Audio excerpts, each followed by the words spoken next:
PodcastRadio.com presents GCRN Wars. Two geek topics will be challenged. The ultimate battle will come to pass. One shall stand, one shall fall. Hello and welcome to episode 3 of GCRN Wars. I am one of your hosts, Steve, Joe, and Mike. Joining me is Optimus Solo. Hello. I am here. Steve Shut up. You fucker. Steve Megatron, hello. The sickly Optibotimus, hello. Good evening. What? He sounds like he's trying to come from Castlevania. Good evening. Oh. From Castlevania. I'm not the one that does I'm voices Simon here. Belmont, and I'm happy. If I do voices, it's apparently only Japanese ones, and then I'm called racist. And long-time listener, fan of the show, Toon Master Tim is joining us for the first time. Hello, sir. Hello, everybody. What the hell was that? This is going to be interesting. Yeah, this is going to be very interesting. It's fabulous. That sounds like a Simon Belmont from a certain cartoon. Mike, come on, you're the only one that hasn't done a voice yet. No. I haven't either. No. Do it. Not even going to. Yes, do it. No. Yes. Do it. Missed it by that much. Shut up. Mine's better. Then do it. Do it. I'm not doing it right now, damn it. Do it. Do it. Today we will end the age-old argument between Kevin and myself of which series is better, Thundercats or Silverhawks. Well, it's not just between you and me. Well, no. Okay, well, let's give some history here. That's what really started this episode 2.5 years ago, when Kevin and I started Tooncast Classic. Episode 5, we reviewed Thundercats. Episode 7, we reviewed Silverhawks. I like Thundercats better. He likes Silverhawks better. Really quickly, Tim, why don't you introduce yourself to the listeners, as you are a listener as well? Who is your Okay, daddy, sure. and what does he do? No, it goes more like, who is your daddy and what does he do? Much better. Well, I guess I don't know where to start. I've been listening for over a year. I started with the Real Ghostbusters episode of Tooncast, and have just been listening to several of your shows since then. I went back into the archives, and I've listened to every episode of Tooncast, and yeah. So those early episodes had some audio issues, but yeah, no, some great stuff there, and I think you guys put out some great shows. I'm just glad you invited me on for the Silverhawks and Thundercats show. Cool.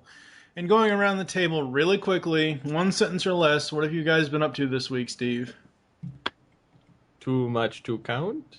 Fan dubs. Redoing PredaconEmpire.com, and that's pretty much it. Kevin? Watching Silverhawks and Thundercats.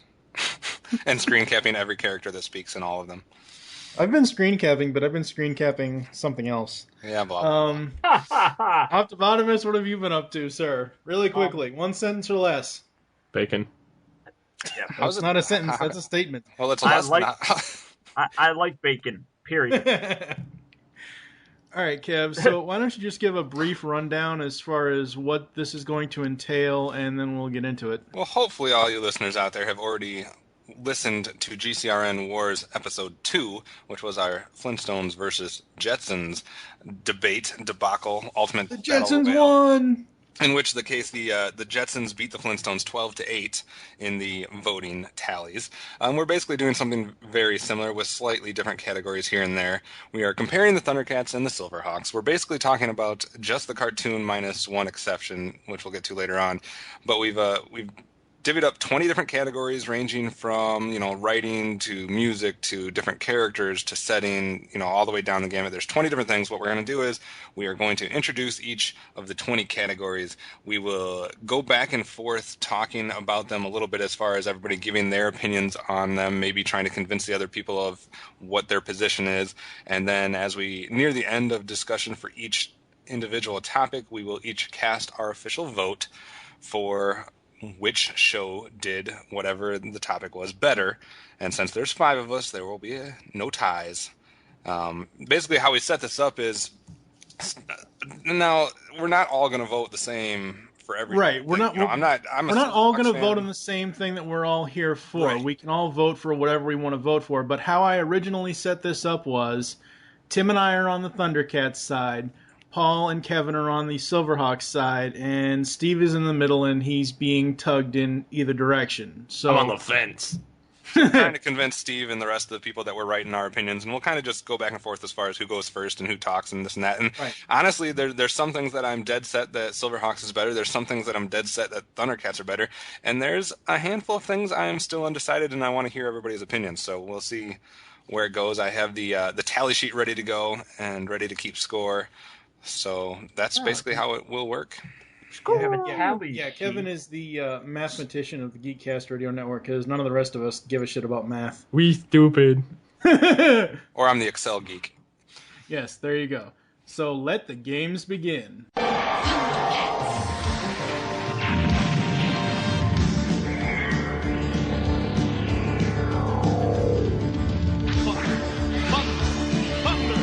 Thundercats!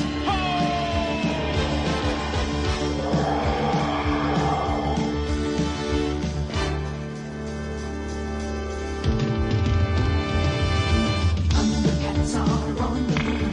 Thundercats are loose. Feel the magic, feel the roar. Thundercats are loose. Thunder, thunder, thunder, Thundercats. Thunder, thunder, thunder, Thundercats. Thunder, thunder, Thundercats. Thunder, thunder, thunder, Thundercats.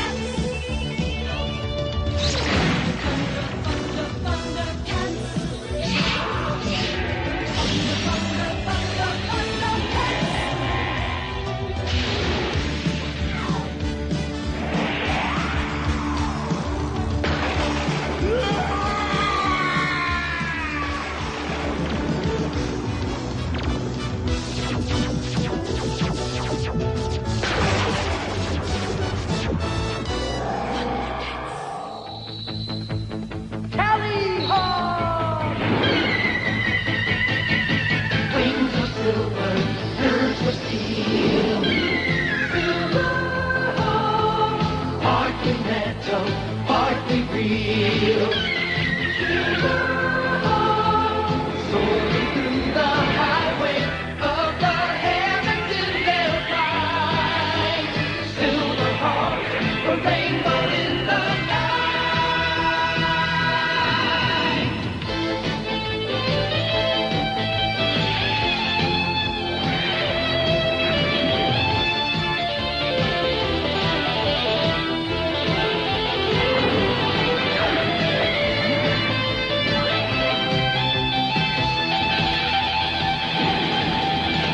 Wings of silver, nerves of steel. Silverhawks, partly metal, partly real. Silverhawks.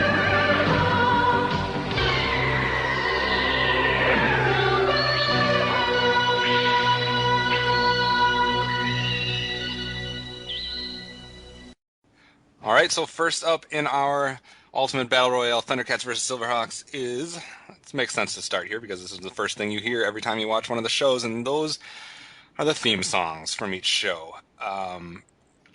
Obviously, they're done by the same people, so you're not really comparing who wrote them or who did the music. It's just overall which theme songs you're liking better, quality of the music, words, etc. I will say that Silverhawks by far has twice the amount of words, because the whole Thundercats theme song uses 11 different words. Thunder, thunder, Thundercats. Thunder is a whole lot. Not that that's bad or good, but Mike, why don't you start us off with your opinions of both theme songs? I like them both. The Silverhawks theme song reminds me of maybe a 80s glam rock band recorded it. It just sounds like synth 80s metal to me. Thundercats song, for me, along with the imagery, it tells a story of each of those characters. And I prefer Thundercats over Silverhawks as far as the theme song. Now, I'm not Don't give a saying... damn vote yet. I'm just kidding. Shut up. Now, I'm not saying that... I do like them both, but seeing as how we're forced to choose in every single category, if I was going to choose, it would be Thundercats over Silverhawks in this category. See, for me, with theme songs, first of all, no... I'm going to get geek fandoms out there pissed off in a second, but people should know that I'm a geek when it comes to theme songs, especially cartoon theme songs. And 80s action, the boys' 80s action shows don't really necessarily have great theme songs. They have memorable theme songs. They have ones that we remember because we watched the show, but when you stack, like, any of them, when you stack, like, He-Man, Transformers, G.I. Joe, Thundercats, Silverhawks, they don't really stand up to DuckTales and Gummy Bears and some of those as far as theme songs goes, with the exception of maybe Teenage Mutant Ninja Turtles and Mask. Those are about the only two that stand out. So I don't think either one of these theme songs is like freaking fantastic, but I love them both for the nostalgia factor. But to me, Silverhawks is more of a song. It has lines with lyrics that are not just thunder, thunder, thunder, thunder, and more thunder. Thunder. So the song person in me likes the Silverhawks version better. As far as the imagery that's going on, that's kind of secondary to me. I mean, maybe some people like the intro imagery and they let that weigh into it, but for me, I'm basing this just on the music and the lyrics, so I'm definitely leaning towards Silverhawks, no surprise here. But Tim, any thoughts on the theme song? Yeah, I agree. I do like both themes. And I was watching Thundercats, preparing for the show, and was taking notice of the Thundercats theme, as how you said, it's basically the same few words over and over. But what I think distinguishes it from Silverhawks, one of the reasons I tend to like it more, is that it does have that real upbeat rock theme to it. There's guitar, there's drums, there's the cool animation behind it, of course, and there's something to say about it being so simple that it's just thunder, thunder, thunder, Thundercats, you know. And I know on paper it looks ridiculous. You know, anybody looking at that would go, "Wow, that's a terrible theme." But the chorus that sings it, I think they sing it with such enthusiasm, and with that music underneath it, it just really gets. I mean, for me anyway, it gets me really excited for the show. And I think that when you get into the show, the theme that you've heard is expressive of what the show actually entails. You know, it's a big action adventure show. It combines magic with technology, and Silverhawks is a good theme too. You know, it's upbeat. It's just not as big and not as exciting, in my opinion. I think the one line that does it for me in both songs, my favorite line from either of them, is the Silverhawks part, though, that goes, you know, soaring through the highway of the heavens in their flight. When you listen to that in the theme song, that's the longest line that either version has, and it just, Yeah. like, I can just feel it like taking off. I mean, it kind of fits that whole not airplane thing, but the whole flying, you know, being in space type genre. That's the line that I think sells it for me. But I do think that these two are very close. When I did my rankings of like all-time cartoon theme songs, I had these neck and neck. I mean, they were literally right after each other in the countdown. I think they're that close. Mr. Bottomus, can I call you that? Oh, please. You can People call me have called Paul. him less than that, so... Yeah, people have called me much worse than that as well. You know, the thing that instantly grabs me with whenever I'm listening to something or whenever I'm going to start watching something, it's the instant, the very first thing that I hear, and instantly when I listen to Silverhawks, I hear that beautiful bass, the do, do, do, do, do, do, do, do. As soon as I hear that, I'm instantly grabbed, and the whole. I mean, I love what you were saying about how it's more of a song, and as opposed to the regular Thundercats, where it's kind of just like music, and it's going along with it, and there's some words that are thrown in there, and even before all this was decided that we were going to do this show and everything, I mean, whenever I would think of the Thundercats, the only thing that would pop in my mind whenever I would listen to it in my mind was thunder, thunder, thunder, Thundercats. That's all I heard. And that was it. And that was, and it had the music going along with it. With Silverhawks, though, there's more of a story. At least to me, there's more of a story that without images and without anything else, they tell the story of what the Silverhawks are. The wings of silver, nerves of steel. They tell, partially metal, partially real. It's all the story about what they are is right there in the song. And for me, the Silverhawks is just a better storytelling. The theme song is a better storytelling apparatus for the show in general. You know what you're getting into when you're going into it. I think you kind of bring up a good point, because for me, and I don't know if we talked about this with the Flintstones or Jetsons, but if you take away all of the imagery and if you take away all of the visuals and you're just left with the audio, you don't get as much from the Thundercats theme song as you do from the Silverhawks theme song, because like you said, when you're watching it, it's almost like when you're watching the Thundercats one, you don't even hardly need the words, because you're just watching it and you're listening to the music, and that carries it, and it seems like they just kind of spatter the words in just to have something. And I think it says something about the theme song if you take all the visual part away, which one stands on its own better, and that's why I agree with you. I still think it's Silverhawks. I think without necessarily having to go through an official vote, it's pretty obvious that we're 2-2 right here.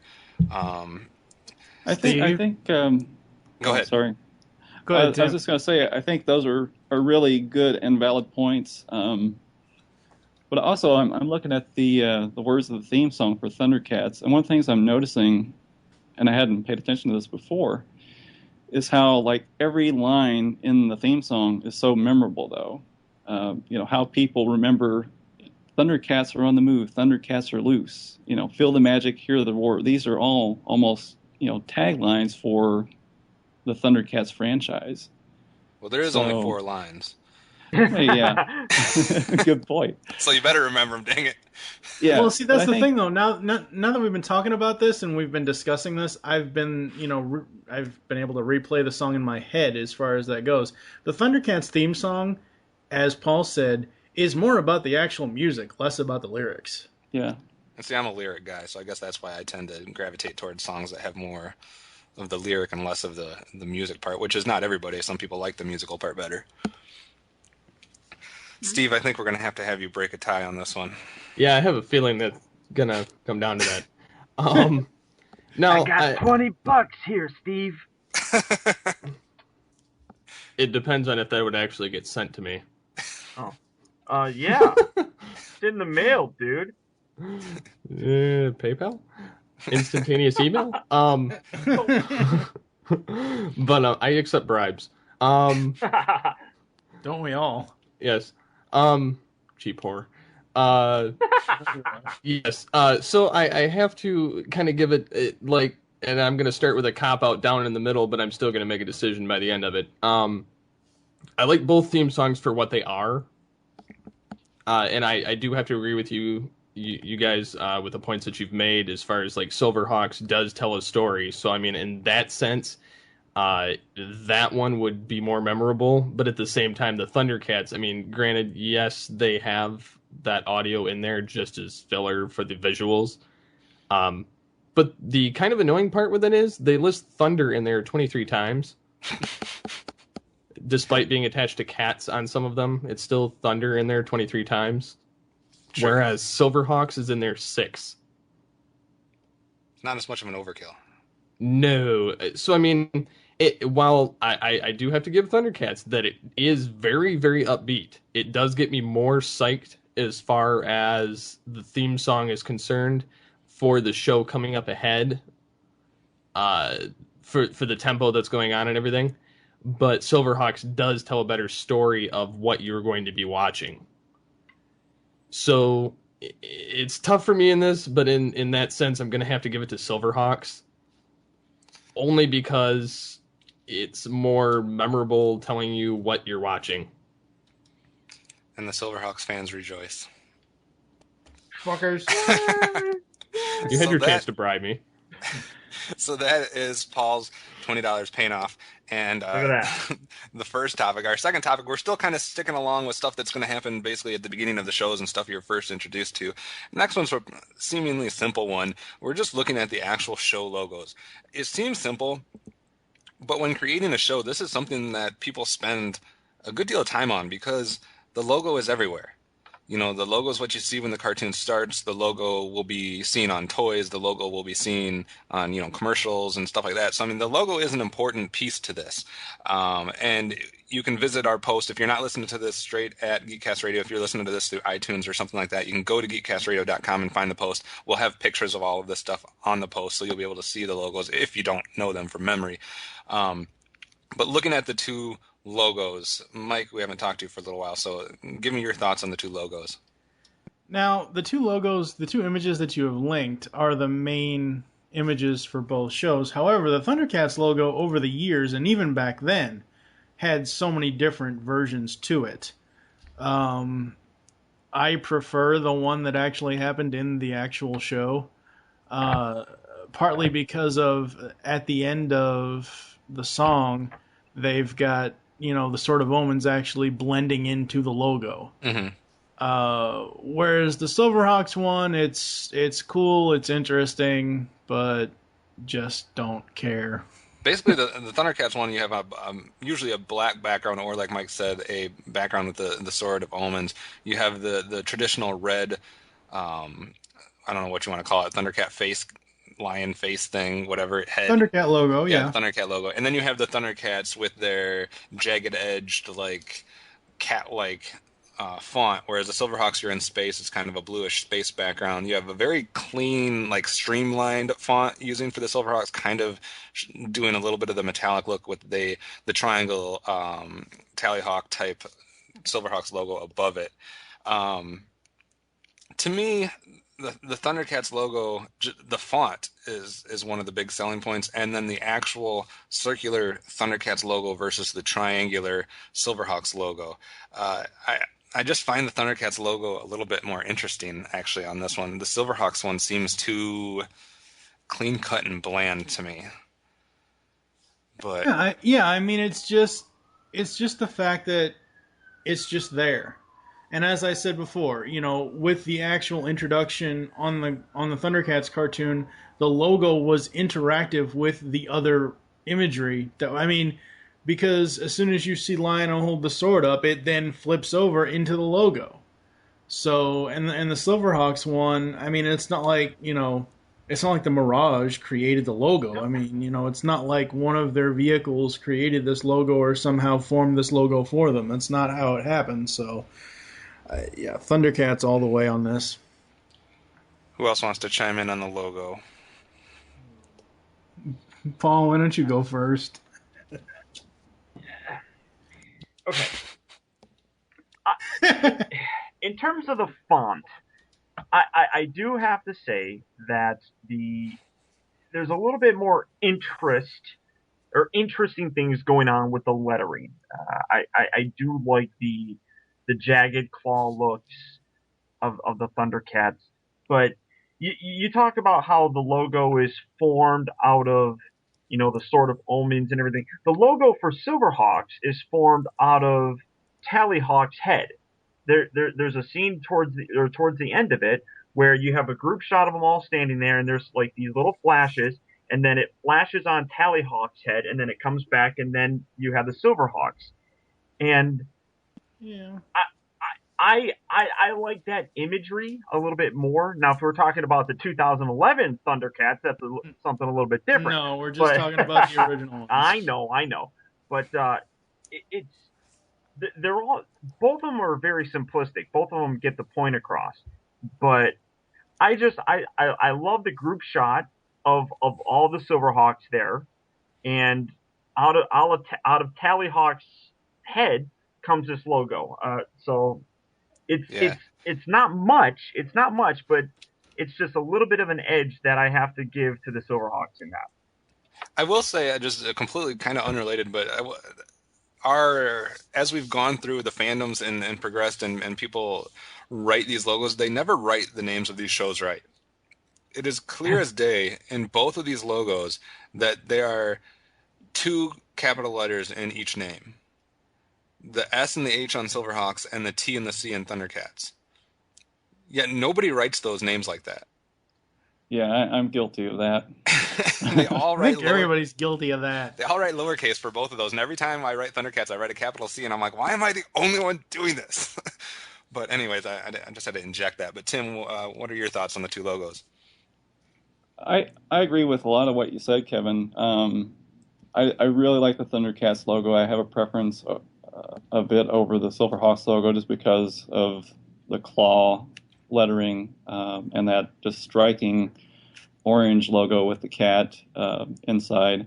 And Silverhawks it's clean. It's very straight, sort of a Helvetica sort of font. With those S's on the end. But the Tallyhawk icon almost looks like I don't know if anybody's familiar with the 101st Airborne icon of the Screaming Eagles, but that's what it kind of reminds me of. It's not a bad thing. And I wouldn't give it, take off any points for that. But I just think the Thundercats logo it's so striking. It's different from a lot of other logos that are out there. And watching the DVDs, there's an extra that talks about the creative genius behind the show. Ted Wolfe designed the characters and designed this logo, and they were talking about how he designed this incredible looking logo. And I can't remember all they said about it, but they're right. I mean, I think it's great, and that's why they're still using it with the new show. I mean, it's been changed a bit from the original logo, but premise is still there. The basics, yeah, it's still there. All right, Steve, the art genius amongst us that does all of the GCRN logoing and fonts and lettering and whatnot. What are your expert thoughts on these two logos? Okay. Overall, just off of gazing at them first off, Thundercats does draw my eye more. And it's because there's more of they have two solid colors for the most part. I mean, you have the kind of gradient silver on the Thundercats word and the cat in the red dot. It's kind of plain, but it's to the point, and it seems to draw my eye a lot more than the Silverhawks, despite having a couple of lens flares and space in the background. Mm-hmm. And there's different kind of gradient on that as well. With you have kind of a silvery, and then you have some blue in the middle. While that is both of them are very 80s, but the Silverhawks logo definitely doesn't really hold up in today's standards as far as graphically. Mm-hmm. If I were looking at the two on a shelf or on some kind of an ad somewhere, I would definitely still be drawn to Thundercats. Go ahead. I was just going to say, I think you made a good point there, and it's kind of been shown as far as the 2011 Thundercats series. The Thundercats reboot happened, and you really didn't need to do too much with the logo. I have a feeling if they did a Silverhawks reboot, unless they were just trying to be true to the original, that they would do something different with the logo, don't you think? Yeah, I would definitely think so, only because, like I said, it's not very appealing, and it looks very, very early 80s as far as graphically. Mm-hmm. And Thundercats, like you said, doesn't really need anything but a couple slight modifications to update it.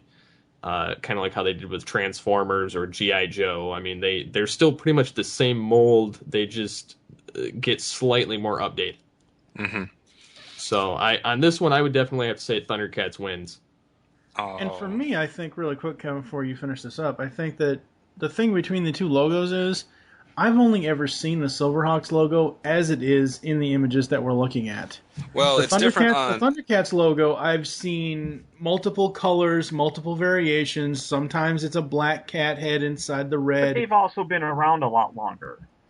No, they've been around the same amount of time. Thundercats was 85, Silverhawks was 86. Thundercats had a longer run, is what I mean. They had a longer television run than Silverhawks did. Silverhawks got 1 year, Thundercats got 2. That's not that much long. longer than another. It's But- longer. It's longer to give variation. I will say that the Thundercats logo that you see on the cartoon and the one that's pictured in the script is not the same logo that they used on any of their stuff. Right. Like any of their memorabilia. It's more of a silver look, isn't it?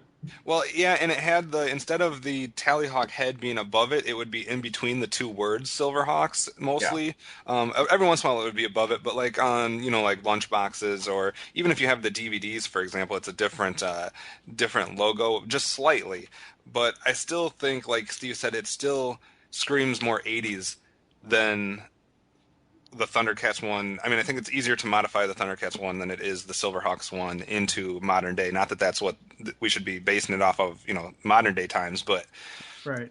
I just think overall the Thundercats one maybe had more appeal. I don't know. Yeah, it looks more actiony, more fierce than Silverhawks. Silverhawks just kind of, while it does look kind of cool, it's more plain than Thunder. And if you were just to take so. the Thundercat symbol, they have a symbol there that is used over and over in the show as far as the sword, as far as Lionel calling the other Thundercats. That red symbol is iconically Thundercats. I mean, that's the thing you see on T-shirts. You don't necessarily see the word Thundercats. You see people walking around with black T-shirts with that orange or red, whatever color you want to call it, circular symbol with the Thundercat head. And to me, that, even though I'm a huge fan of Tallyhawk, that blows the triangle eagle head out of the water.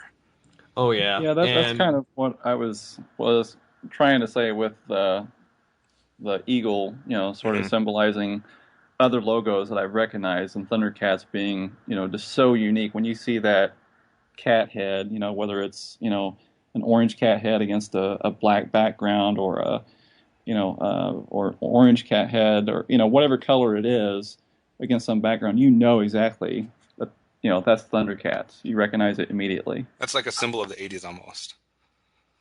The Thundercat head. For kids of the 80s. Just like the Autobot and Decepticon symbols are. Yeah, Exactly. Again, I don't think you can draw parallels with those because the Transformers have been crammed down our throats since 2007. I mean, Transformers have been crammed down our throats since they came out. Well, yeah, but I mean, in terms of recent young, and I see it with. Well, no, not recent. No. I know what you're saying, Mike. I know what you're saying. Don't freak out. I don't want you to. I don't think it's shanked in the back by you here in a couple minutes. Okay. What? I would have to fly out to California for that to happen. I don't know. I don't trust you.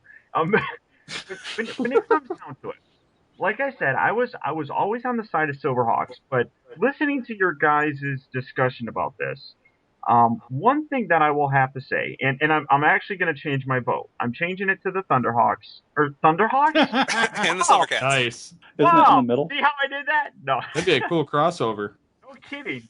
Coming soon. I'm changing it to Thundercats, and the reasoning behind it is because when I do see it now in the 2011 series, to me, it speaks to the power of that logo, that it was good enough then, and it's good enough to be used now. And it's this, and it's funny because we were sitting there, this is kind of off on a tangent, and I promise, Mike, I won't do this too much, but I was talking to my wife about this podcast, and I'm like, we're going to be discussing Thunderhawks and Silverhawks. And I can do it again. God. Oh, Thundercats and Silverhawks. You were talking to Vern, yeah. I'm on medication. Thundercats and Silverhawks. She straight up was looking at me like I had weird tentacles coming out of my ear. She's like, "What are the Silverhawks?" She had no idea. And this is a woman who grew up around the same time as me. She knows G.I. Joe. She knows Transformers. She knows He-Man and She-Ra. She had no idea what Silverhawks were.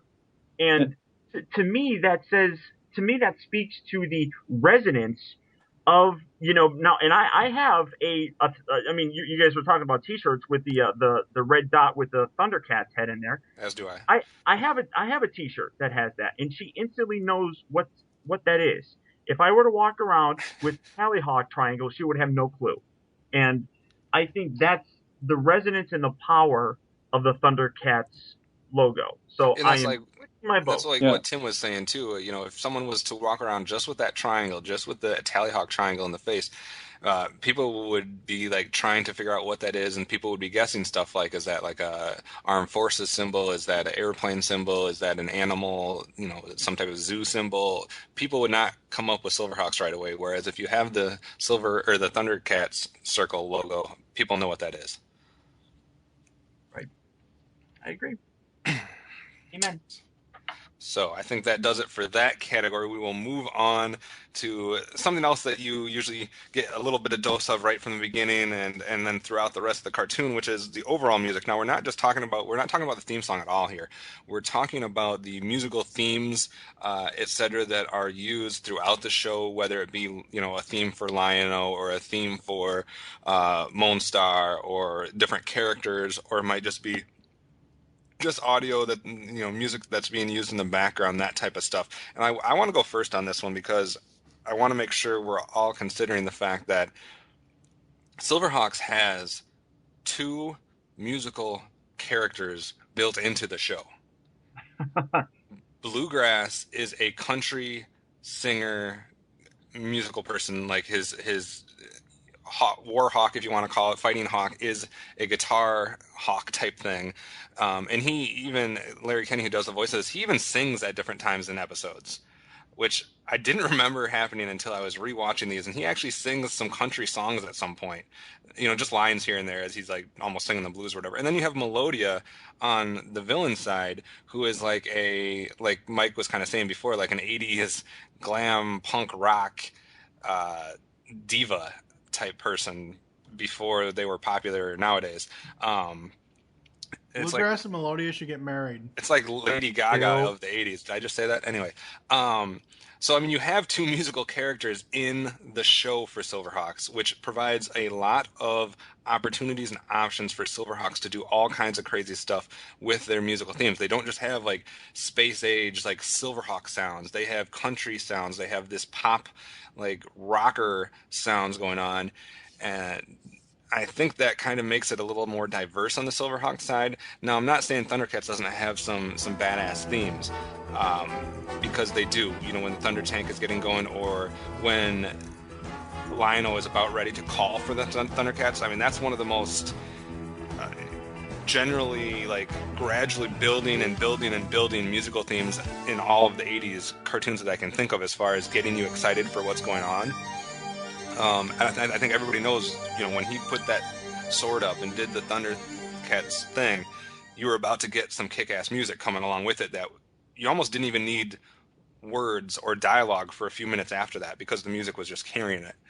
So I will give Thundercats that aspect, but Silverhawks did have their theme too for when the Silverhawks were taking flight in the Mirage and stuff like that. To me, this one's a close matchup.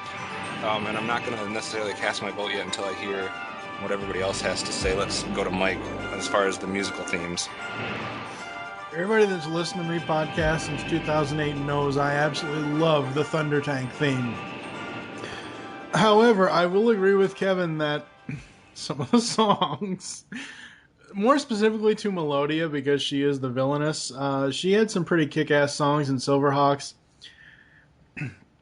I really don't think in any medium, whether it's movies, television, cartoons, whatever, if you have a main theme like the Thundercats song or like the Silverhawks song, they're going to use that every time the heroes show up. I mean, yeah, granted, it may not be using the words, but it's using that musical interlude of that song. It's using a piece of music from that song. So they each have their own points to that effect. I like the quieter tones in Thundercats music. Like, in the episode where we met Willa. You know, there was, you know, when Lion-O was sneaking around the forest, there was, you know, some quieter music. So I really like that as far as Thundercats goes. Silverhawks, it's a little bit too synth. It uses way too much of the synthesizer for me. But I'll also wait until we finish talking about this to see if my vote changes. What about you, Tim? Both shows have a broad catalog of music. but it does vary quite a bit. And I think Thundercats seems, in my opinion, watching the shows, it seems like Thundercats has more music that was made for the show with, as you talked about before, Mike, on some of the other podcasts, how each character has his or her own theme. And I really like that about the show. The Thunder Tank even has its own theme. So that's unique to Thundercats. Silverhawks, I don't quite see the Melodia and Bluegrass songs. I don't remember them singing. I mean, I'm No, sure it wasn't they did, necessarily but singing. Besides, Bluegrass had like a couple times where he would sing a couple lines. They weren't singing songs particular. They did, like everybody knows, though, they used their instruments or their weapons that created types of music. But no, I didn't mean to make it sound like they actually are singing actual songs.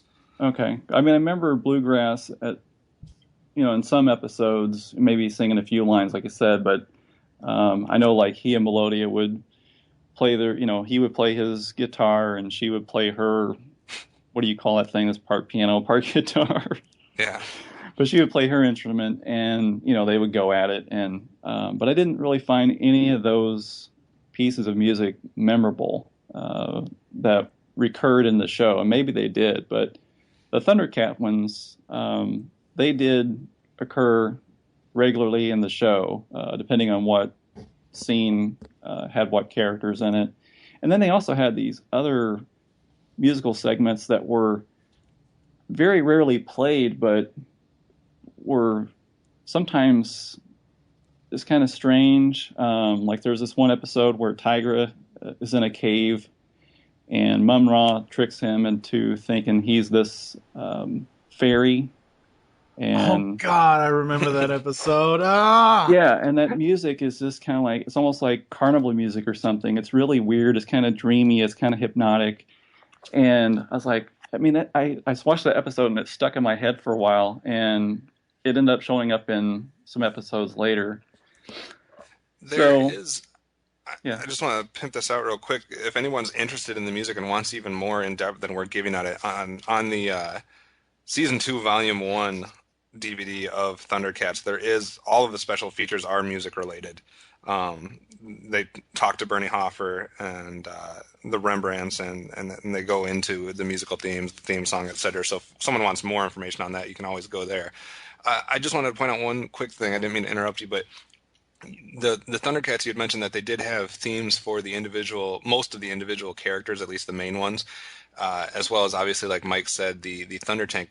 Silverhawks didn't do it necessarily for individual characters, but what they did do is they did it for location. Depending on if you were at Hawkhaven or if you were at Bedlama, or the bar, the Sinister Saloon or Brimstar, they changed their musical themes based on environment or location instead of character, like Thundercats. So they both did have their distinct musical themes. They just they kind of implemented them in different ways, I guess, is what I was trying to say. That's all. You can go back to talking. Yeah. I also noticed that the Silverhawk music, because it is sort of this cops versus the mobsters mentality in the show, is that sort of seemed to be the theme of the music. They sort of fit into that crime noir era. It sort of borrowed some things from music you would expect to see in those types of films or especially the scenes shows. with Stargazer. Yeah. They had like the whole Private Eye music going. Well, look at his office. I mean, it was great. Paul, go ahead. I was brought on to be a Silverhawk supporter, and I'm leaning again towards Thundercats. It's I love what you said about how I believe you said it, Kevin. I wasn't looking at the thing that talks for me. That the musical tones and things changed based on location as opposed to the individual people in Thundercats. But one thing that I absolutely loved with the Silverhawks. Now, granted, I'm going Thundercats on this all the way. What I really loved though with the Silverhawks was Copper Kid, and you mentioned the two other main musical characters, I suppose. I really always saw the Copper Kid as a musical one as well, speaking in his whistles and in the different tones and things of that nature. That was always a for me. I mean that's all done musically. His communication is all done. Right. Well, I don't want to say musically, but Effects and yeah. So it was interesting that they were able to bring a character to life. And I hate to bring up the example, but this is something that I was talk. I think Mike, you and I have talked about this before with going into Transformers Prime with Bumblebee, and Bumblebee. his whistles and his beeps, and there's so much that you can emote in certain things, and the music just well I keep calling it music, but it's not. Just I'm going to call it tones. The tones that the Copper Kid would speak in were able to come across, and whatever he was, and it goes through to the animation and things of that nature as well. But I just thought that that was a really creative use of those tones and music. And even though I still say that the background music and the epic, and that's how I look at Thundercats. I listen to the music, and I can listen to that music if I were to put that on like a CD or something and just listen to it. It's there's times where it's relaxing, it's exciting. It's just I could have nothing else on. I could just have my iPod playing with the musical score from it, and I could enjoy the Thundercats more than I would the Silverhawks. But I think what after listening to everybody and kind of just going back and forth and thinking about this a little bit more, for me, I appreciate the ability the Thundercats main theme that they use when the Thundercats are being called as being one of the the most momentous as far as like just get you pumped up, like better than most shows have ever done as far as a musical theme in the background. For me, what really does it though is I get tired of the sounds in Thundercats, and I can say this because I literally watched like I don't know, a month or two ago, I literally watched every single Thundercats episode back to back, basically over the course of I don't know, a week or two or something like that. So I was listening to them and watching these shows over and over and over again, and by the 10th or 11th episode, I was actually getting more tired of the Thundercats music. Whereas I literally watched 32 episodes of Silverhawks in the last 2 days, and I never got tired of the music because of the variety between the synthesized space type sounds with the hawks and the fighting hawks, the one I'm talking about, Tallyhawk and whatnot, to the country music that you got with bluegrass, to the rocker music you got with Melodia, to like what you were saying, Tim, before with that Private Eye cop, old school cop noir type sounds you got when they were talking to Stargazer. Even the sinister saloon, like the bar type sounds, to me there was more of a variety in Silverhawks, and I didn't get tired of the music in the background because it wasn't as momentous, maybe, and maybe that's what made it not get as old for me. So my official vote for this one will be Silverhawks. Mike, did you make up your mind? Well, we still have to hear from Steve first. We don't want to leave Steve out. Steve. I'm for what little experience I have of either one. I've kind of found that I like the Thundercats vibe more. Mm-hmm. While I do like a lot of the synthesized and kind of techno-ish type stuff, I didn't really care for any of it until it hit the late 90s, early 2000s era when they kind of perfected it, other than Mm-hmm. when like Vince DiCola did it in the 80s. But yeah, I found myself more leaning towards the Thundercats, like how they introed people and everything else like that. I just it was more upbeat for me.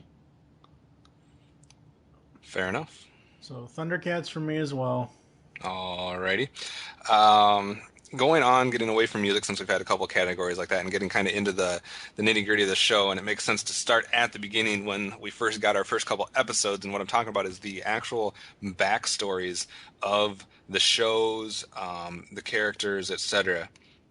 I don't know if anyone wants to go voluntarily quick backstory synopsis on either show. Otherwise, I can do it. But has anybody got a quick? Do it. All Do right. it. Do it. Just do it. All right, for Silverhawks, it's a pretty basic premise here. You're dealing with a mob that is wreaking havoc up in space, and they're needing a group to compete against it. And basically, down on Earth, they engineer these partly metal, partly real fighters to go against them and to send up to Commander Stargazer to help him out. And such, the Silverhawks are born, gone through training, almost like they're training for, NASA or something like that, and then they are sent up to Hawkhaven to help out Commander Stargazer. And then the other flip side of that backstory is you have what causes all this is you have the main mob boss, so to speak, breaking out of prison. And when he breaks out of prison and gets the mob back together, we're getting the gang back together. Anyways, he starts to wreak havoc. So that's his backstory. Is he has been in jail, he's been in prison, he gets a glimpse of the moon and its powers and breaks out. And so that we have the feud set up there between good and evil, and both of these shows are basically good versus evil.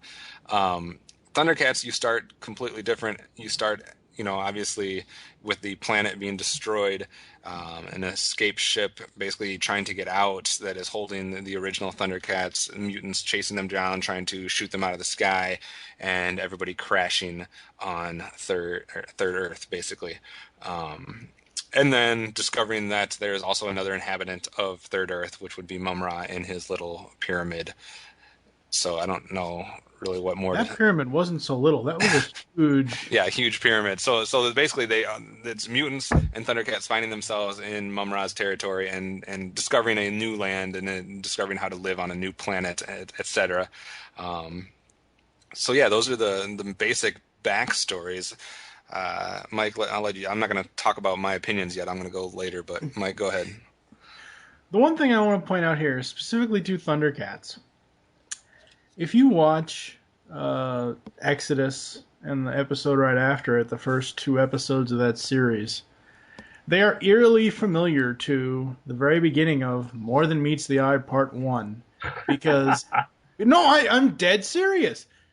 In More Than Meets the Eye Part 1, the Decepticons create a magnetic junction to the Autobot ship, where in Thundercats, the mutants basically burn acid into the side of the Thundercat ship and they board the ship. That's extremely familiar. That's pretty much the same deal. So clearly, Thundercats, they were just copying something else that was already successful. There you go. Well, at least they didn't give any of their characters mutism in later years. Anyway.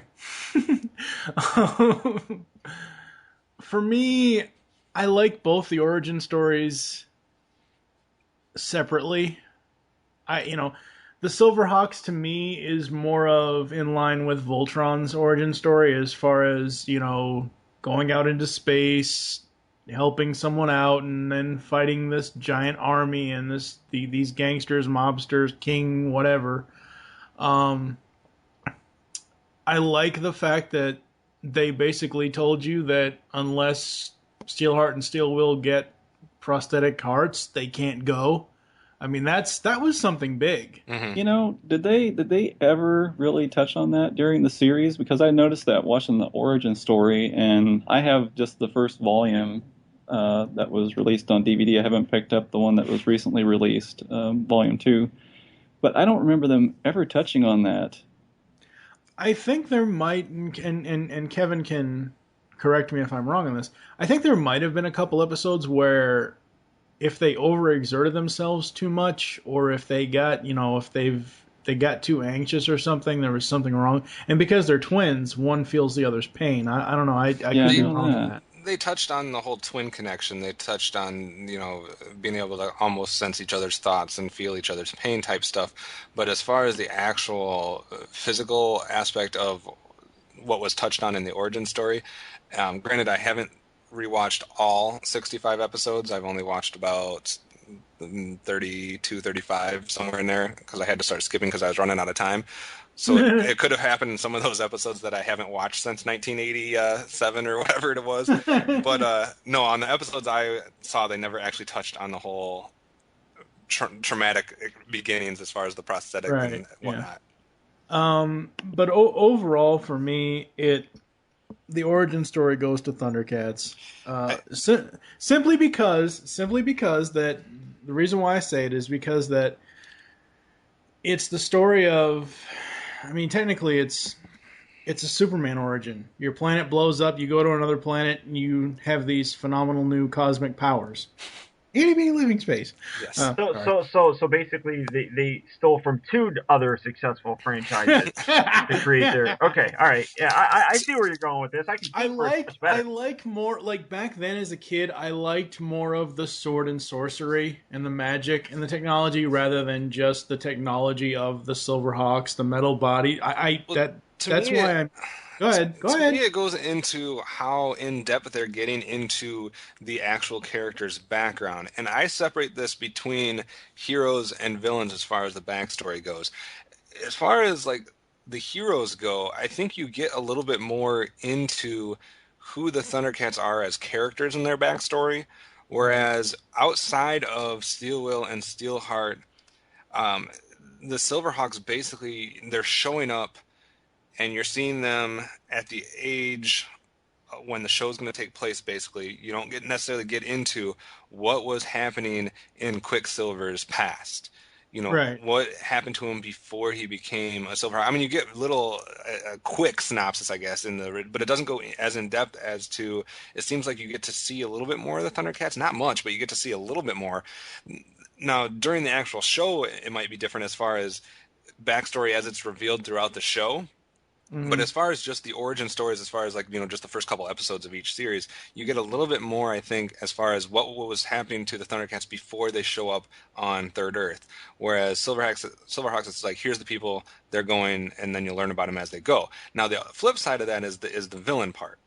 And for me, it's almost vice versa with the villains. With Mumra, you know, the mutants discover him, and it's just like they awaken this guy, and here he is. Whereas Monstar, you see him. What's happening to him before the series? He's been captured. He's in jail. He's stewing around there. You understand where he's getting his power from, that he's broken out. He doesn't ever wants to go back to jail. It seems to me like that's a little bit more of a development than what you get with Mumra. I can see it argued either way, but for me, I like the backstory better for the villains of Silverhawks, but for the heroes of Thundercats. Tim or Paul, one of you guys want to jump in? Sure. Yeah, I have quite a bit to say about the backstory. I'll try to, break it down so I'm not taking up so much time. But Ted Wolfe created the Thundercats, and I think it was later then picked up by Rankin Bass. I don't think that he was commissioned by Rankin Bass to create the Thundercats. And then they decided that, hey, there's this, these really great characters. Let's use these characters in some way and turn it into a cartoon. And I think that they developed a richer history, a richer backstory with the Thundercats. It seemed like Silverhawks, they were coming off the success of Thundercats and trying to find some way to, create this other series. Hold on. I got to jump in, though, before you say that, because I knew this would come up eventually.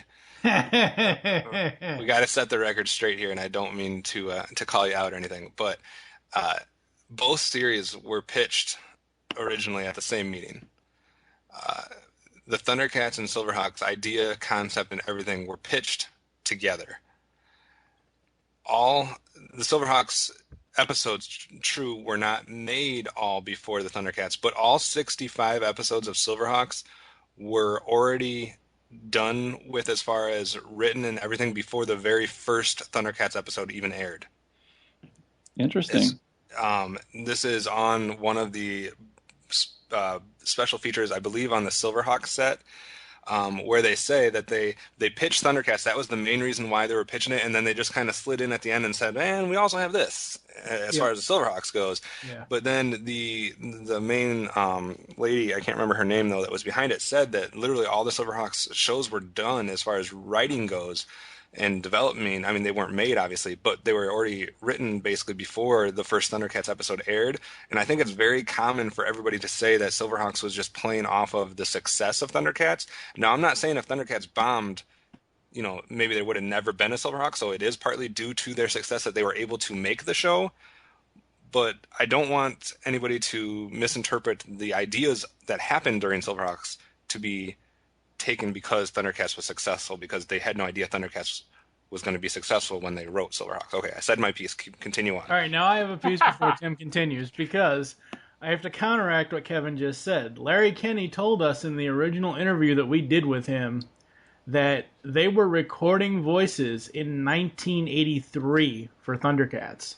Right, voices. I'm not talking about the actual production. Right, no, I know you're not. But what I'm saying is the Thundercats production, even though by 85 the Silverhawk stuff was already written, the Thundercats production was already well into development in 83. Right. My main point is that neither one of them nothing was done based on the success of one of them.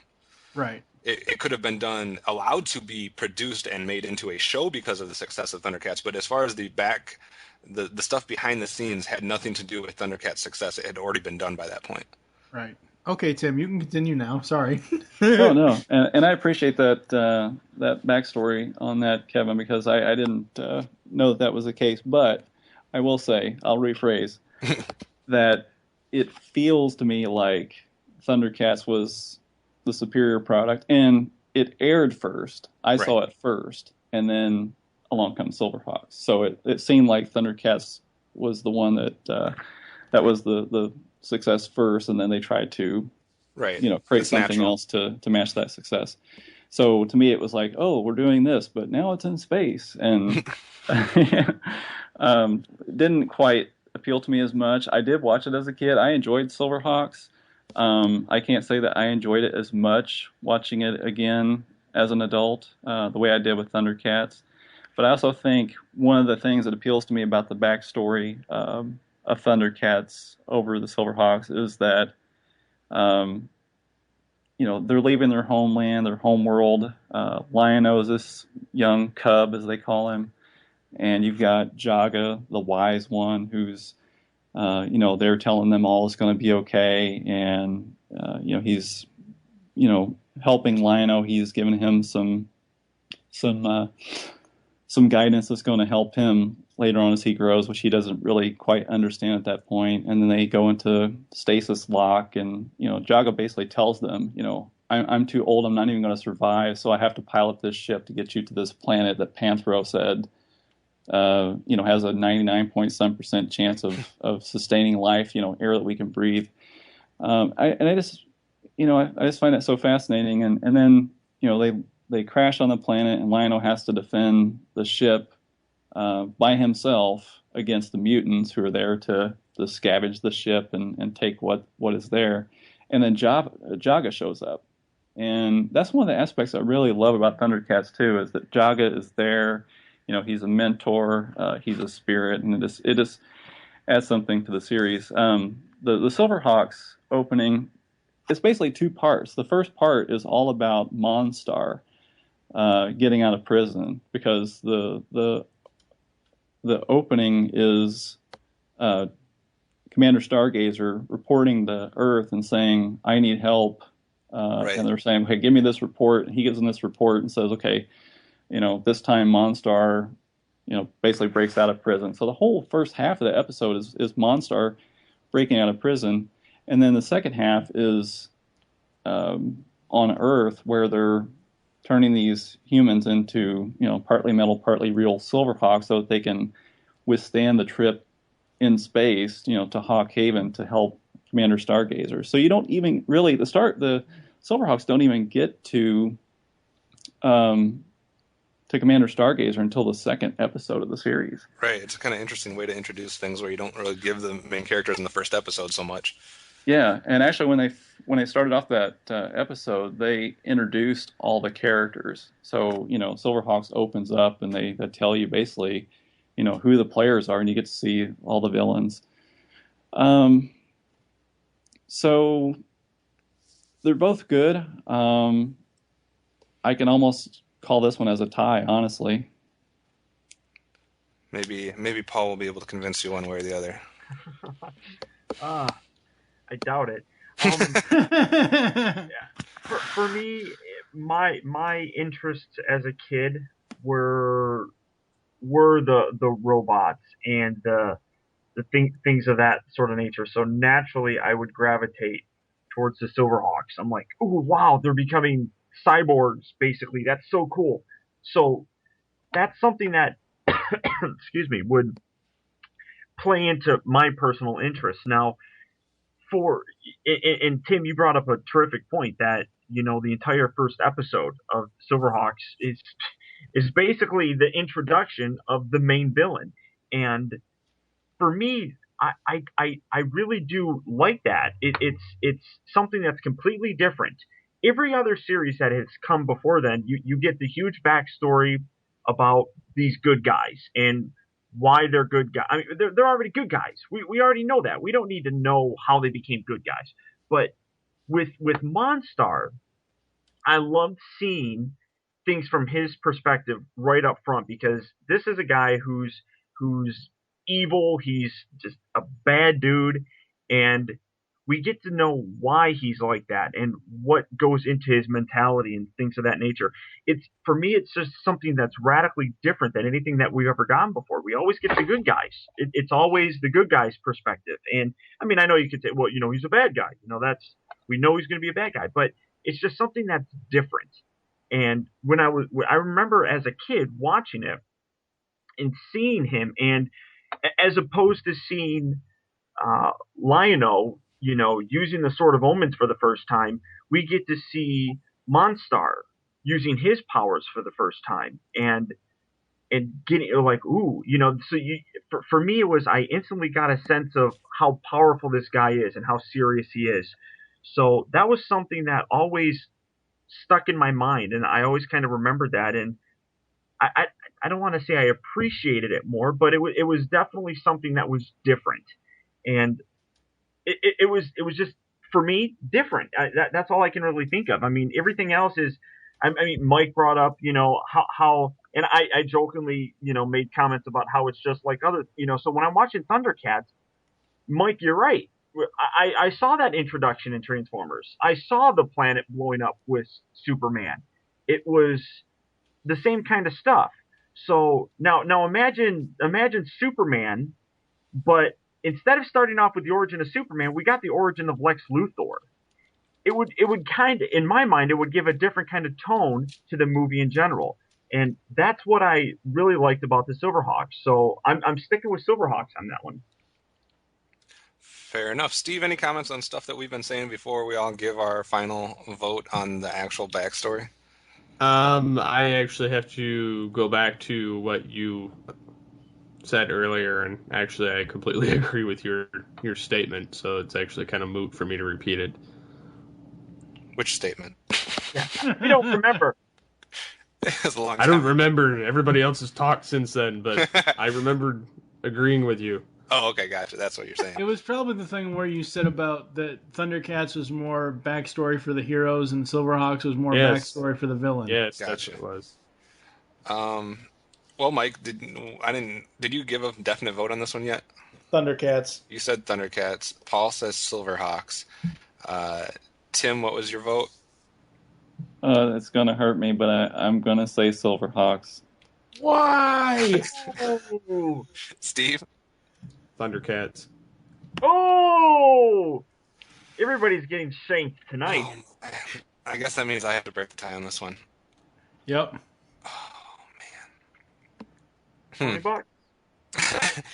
It's just so hard because I agree with a lot of what Paul's saying is that I like the interesting part of introducing the villain aspect, and I do like Moonstar's introduction much better than Mumra's.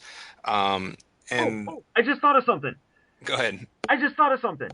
As a kid, I never did understand why Lion-O aged and nobody else did. Because No, they no, no, were all already older. I know.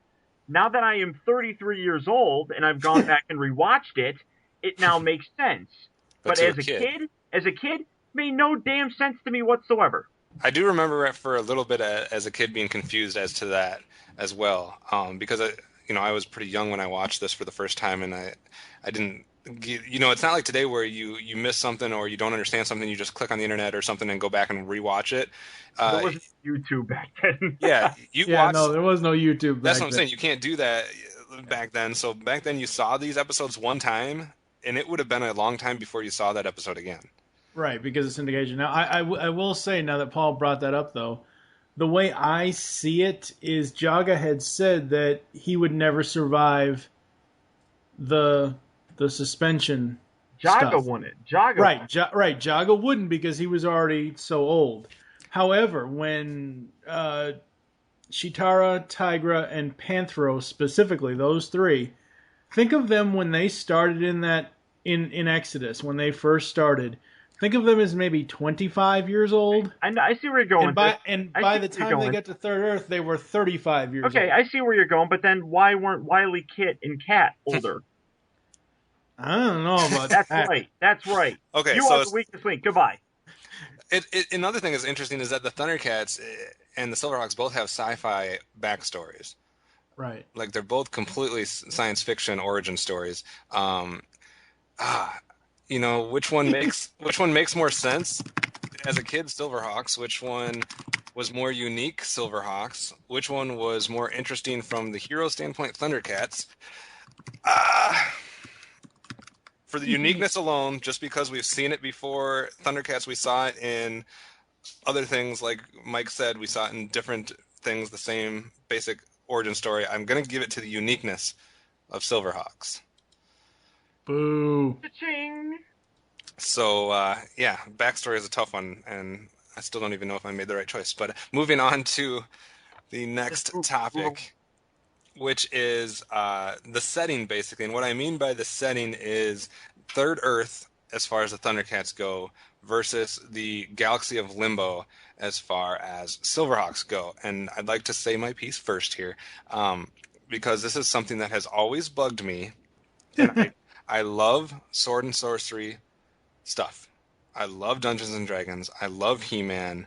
I love Thundercats, do not get me wrong. But something that always bugs me about these things is whenever you have a planet in a fantasy sword and sorcery type environment as your setting, there apparently are no rules. There are no rules to the size of this place. There is no rules as far as how many different environments you can create and act like they always existed on this place. It's like I know that there are like maps that people have made of these places, but they're all bullshit. Because the maps of these places would be impossible because they'd have to be like so large and so confusing because they put like a million different environments in these places. And to me what it is, and it's the same for He-Man and it's the same for Dungeons and Dragons, those are just the two that come to my mind, as it is in Thundercats. It seems like there was no setting, there was no map, there was no outline as to this world. It was created episode by episode to fit each episode's need. Like, oh, we need a forest. Boom, there's now a forest in Third Earth. We need a jungle.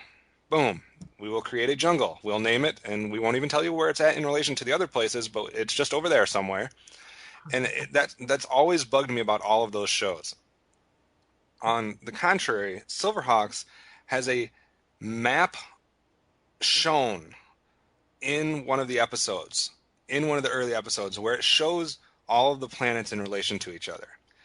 And it stays consistent for 65 episodes as far as these are the planets in this system. Out there somewhere is the time, is the limit to where they can go.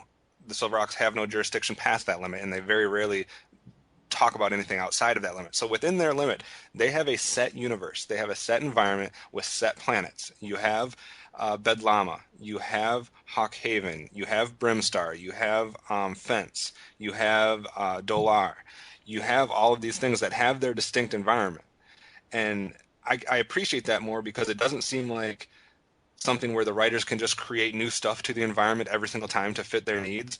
In the Silverhawks, they're dealing with a environment that has already been set and is consistent. And for that, I'm giving you my vote right away for this one because it's like a slam dunk for me on this one. Silverhawks has the better setting just for consistency and being able to understand it as a kid. You knew which planets were out there, you knew where they were, you knew what type of inhabitants were on those planets. Whereas Third Earth, it could have been something different every single week. You were getting a new part of this Earth. And to me, it just bugs me. I don't know. With Third Earth, though, they had an entire planet. Like us here in the United States. You're going to compare the size of a planet to the size of space? Yes, I am. Damn it! You'll fail miserably. Just stop. Shut the hell Just up! Stop right now. Shut the hell up! Okay, Third Earth. They had an entire planet. So Momura's pyramid could have been in Egypt, while Cat's lair could have been in Africa. While... What I'm saying is it's never defined in the beginning, right. So it makes it seem like they're just making it up as they go. Right, and I agree. They probably were making it up as they go. However, I thought the point of this was to talk about Cat's lair and Hawk Haven, not the. No, that's number 6, sir. We're on setting number 5. Stop jumping. Whoops. Yeah.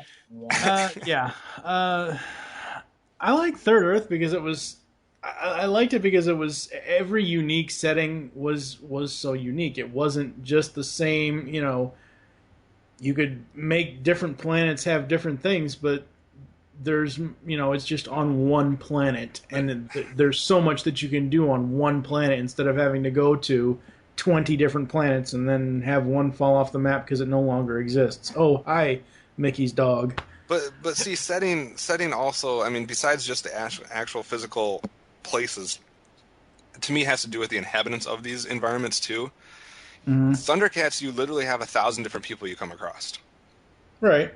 Silverhawks, you have I almost want to save this for later, so I'm not going to keep going into this very often, but it just goes back to that consistency of what you're getting at each place, and you know what the inhabitants of Fence are, you know what the inhabitants of Bedlama are, etc. Whereas Third Earth, you turn the corner, you go over this hill, and it's like a whole new species and a whole new environment that you didn't even know existed.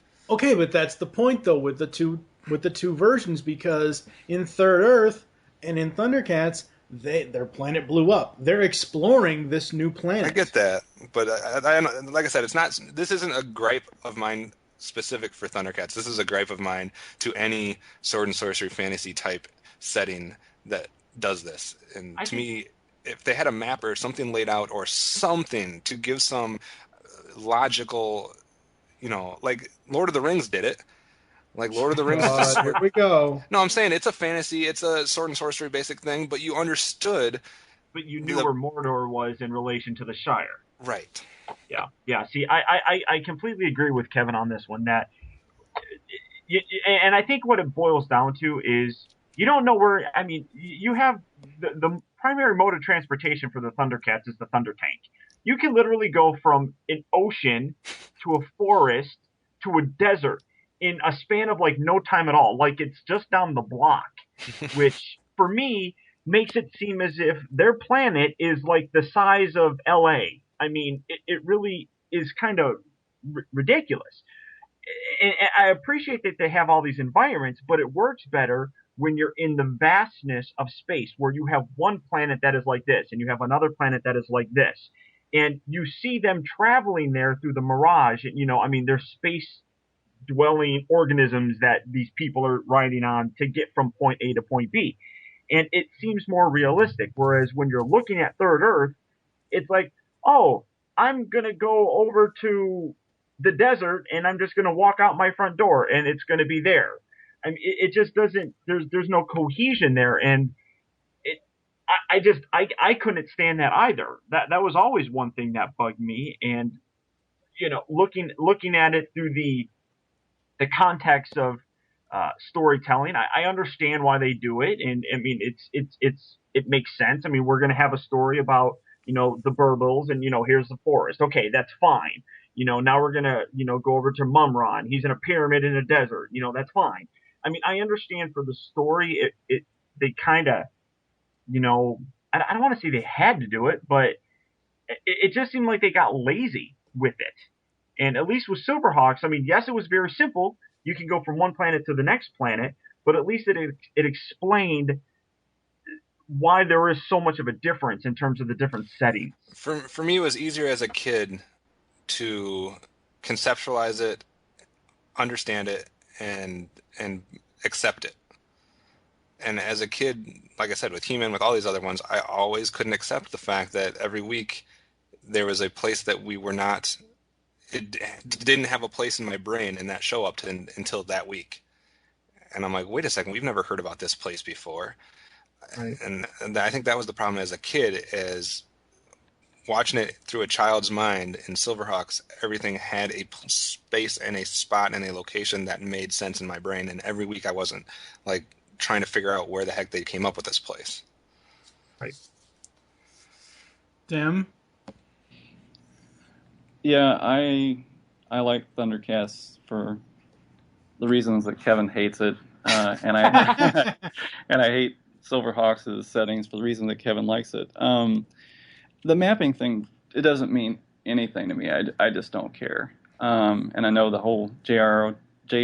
Tolkien, mythos had this own map and everything, and I just look at that and go, I don't care. I really.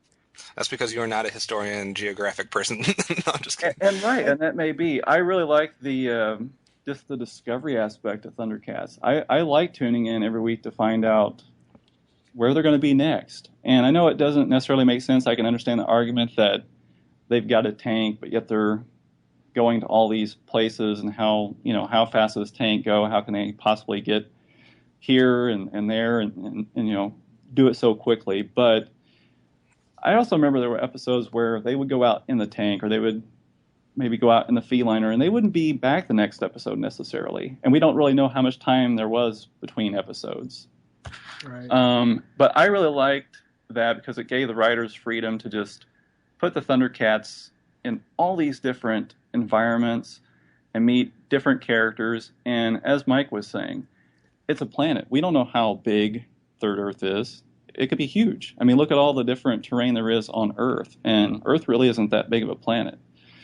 So I really don't have It was that a big planet of with problem. no oceans. I'm sorry? It was a planet with no oceans. I They never don't know. they never got to a geographic aspect of this planet that prevented them from getting from one place to another, or from. See, my problem is if you compare it to Earth, and like Mike said, and I think that's accurate, you could say that yes, all these different places could literally exist in a planet-sized object. But my problem is like Paul was saying, they get to all of them within an episode or two. And I know you don't necessarily know how much time is passing in this or that, but the proximity that the forest must have to the jungle, must have to the desert, to whatever, is what I couldn't buy as a kid, because it seems like it should, especially in an 80s mind, before, everything that we can do today and the internet and whatnot and whatever, like it just wasn't fathomable to me to buy that they were getting to these areas such relative speed and with no ocean to cross, or with no, ridiculous huge mountain range to get over. That was my problem, is how easily these places were connected. And, as you're a kid, these are the times when you're learning about environments and you're learning about different types of like tundra versus jungle versus whatever. And it's all, relative to, how far you are from the equator, et cetera, as far as Earth's, what we're taught as a kid. And to me, it's like, this had no rhyme or reason, because these places should not be able to exist in such proximity to each other based on climate and stuff like that. Right. I know I'm taking a way too scientific approach to it, but for me as a kid, Yes, you are. But And as a kid, that's I'm going to say, I'm going to say another kid than thing the rest here. of us. I just thought of this. If instead of the galaxy of Limbo, I know that's a cool name for a setting for a story and all that. If they just had it in the Milky Way galaxy and used the other used Mars, worked around, I think a lot of kids would have had more. That would be another lesson for a kid, because you learn about the planets in school. I think when we do the the lesson- Silvercats, We can do that. with the Silvercats. I think the lesson that they would learn would contradict what they would watching the show would contradict what they would learn in school, because there's nothing that's living on Jupiter. There's nothing that's living on Saturn. Yet, Well, true, but most Galaxy, people back then knew the difference between television and actual reality. Kids today don't know that. Your vote is. That being said, then why does it need to be in the Milky Way galaxy? I don't know. Because it's in a galaxy far, far away. Mike, your vote is for Thundercats on this? Yes. Okay, I have a few more things I want to say real quick about this. For me, cartoons don't have to always make sense, and I think there's a lot of that, when people, especially when they look back on old cartoons, are saying, oh, well, there's, that can never happen, that doesn't make any sense. It's a cartoon. I enjoy it in the moment. I like, again, being surprised, being taken places. I like TV shows that take me to different places, Law and Order is a great show, but it's always in New York City, almost always. And I like other shows that, maybe you're in the woods one week, the next week you're in the city, some other week you're near the beach or, at a lake. Or, I like being taken to different places. And with Silverhawks, it was basically the same boring settings over and over and over again. And watching that first volume of the DVDs, it was hard for me to get through them. I just kept thinking, why is it I don't like the show, or why am I getting bored with it? And it was a lot of just fighting in space. I mean, yes, they had the planets they would go to, but a lot of times the background was just space. I didn't really see much going on the planets that you mentioned that were part of this world. And I think it's cool that they created this map and they stayed within those boundaries. But it just seems so boring. And if I was there, I'd say, lock me up in that prison that you got Monstar out of. See, and I had this. I like being in different places, and to me, the planets each represent a different area in a different place. So I didn't get bored as much when I was watching it. Whereas Thundercats, I actually did find myself getting more bored with the environment and stuff. Even though you're getting introduced to new things all the time, to me, it was the lack of consistency that, like I said, it just bothered me. And I don't know why as a kid, but even as a kid, I said they just created that for this week's episode. Well, let's face it. This is the only time I want to point this out, because I point this out every time we have a discussion about this genre of shows. The 80s were not about continuity. I didn't say there wasn't continuity. There's continuity. Right, there is. But what I'm saying is, as far as the actual places, right, it's not about continuity. Whereas, as Tim alluded to earlier with Law and Order, yes, it is only in one city, but you have multiple areas of that city that you're going to, so I don't know. Steve, but you don't have a desert on one city block and a mountainous area in another. Steve, weigh in so we can move on. Okay. Yeah. As far as those are concerned, I like the looks graphically of the Third Earth. But I have to agree, it's kind of just, a one shot, make shit up as we go. That, and I'm more of a space fan than just sitting here camped out on a planet. So I'm going to have to go with Silverhawks on this one. And the crowd rejoices. Somebody poop. I'm glad Steve can just break the tie, though, because I think we would have been going like 8 rounds on that one. Yeah, because space is definitely cooler than just sitting there on a planet. I agree. Says the guy who loves Beast Wars. That's and Star Trek. Oh, that's not different. Star Trek's on a spaceship. Space is cool. So, what are the votes now? Mine is Thundercats. Steve's is Silverhawks. Tim, what's your vote? It's Thundercats. Thundercats. Okay. And Paul and I both voted Silverhawks. You guys suck. So, moving on to something similar but slightly different, going more specific here. Our sixth category here is the actual bases. We have the Cat's Lair versus Hawk Haven. The Cat's Lair is being co-built by both the Thundercats and the Burbills. A giant sphinx-like creature with stairs going up the middle. His paws lift up to let vehicles out. People can go exit through the mouth of the I don't know what kind of cat you want to call it. Just call it a sphinx.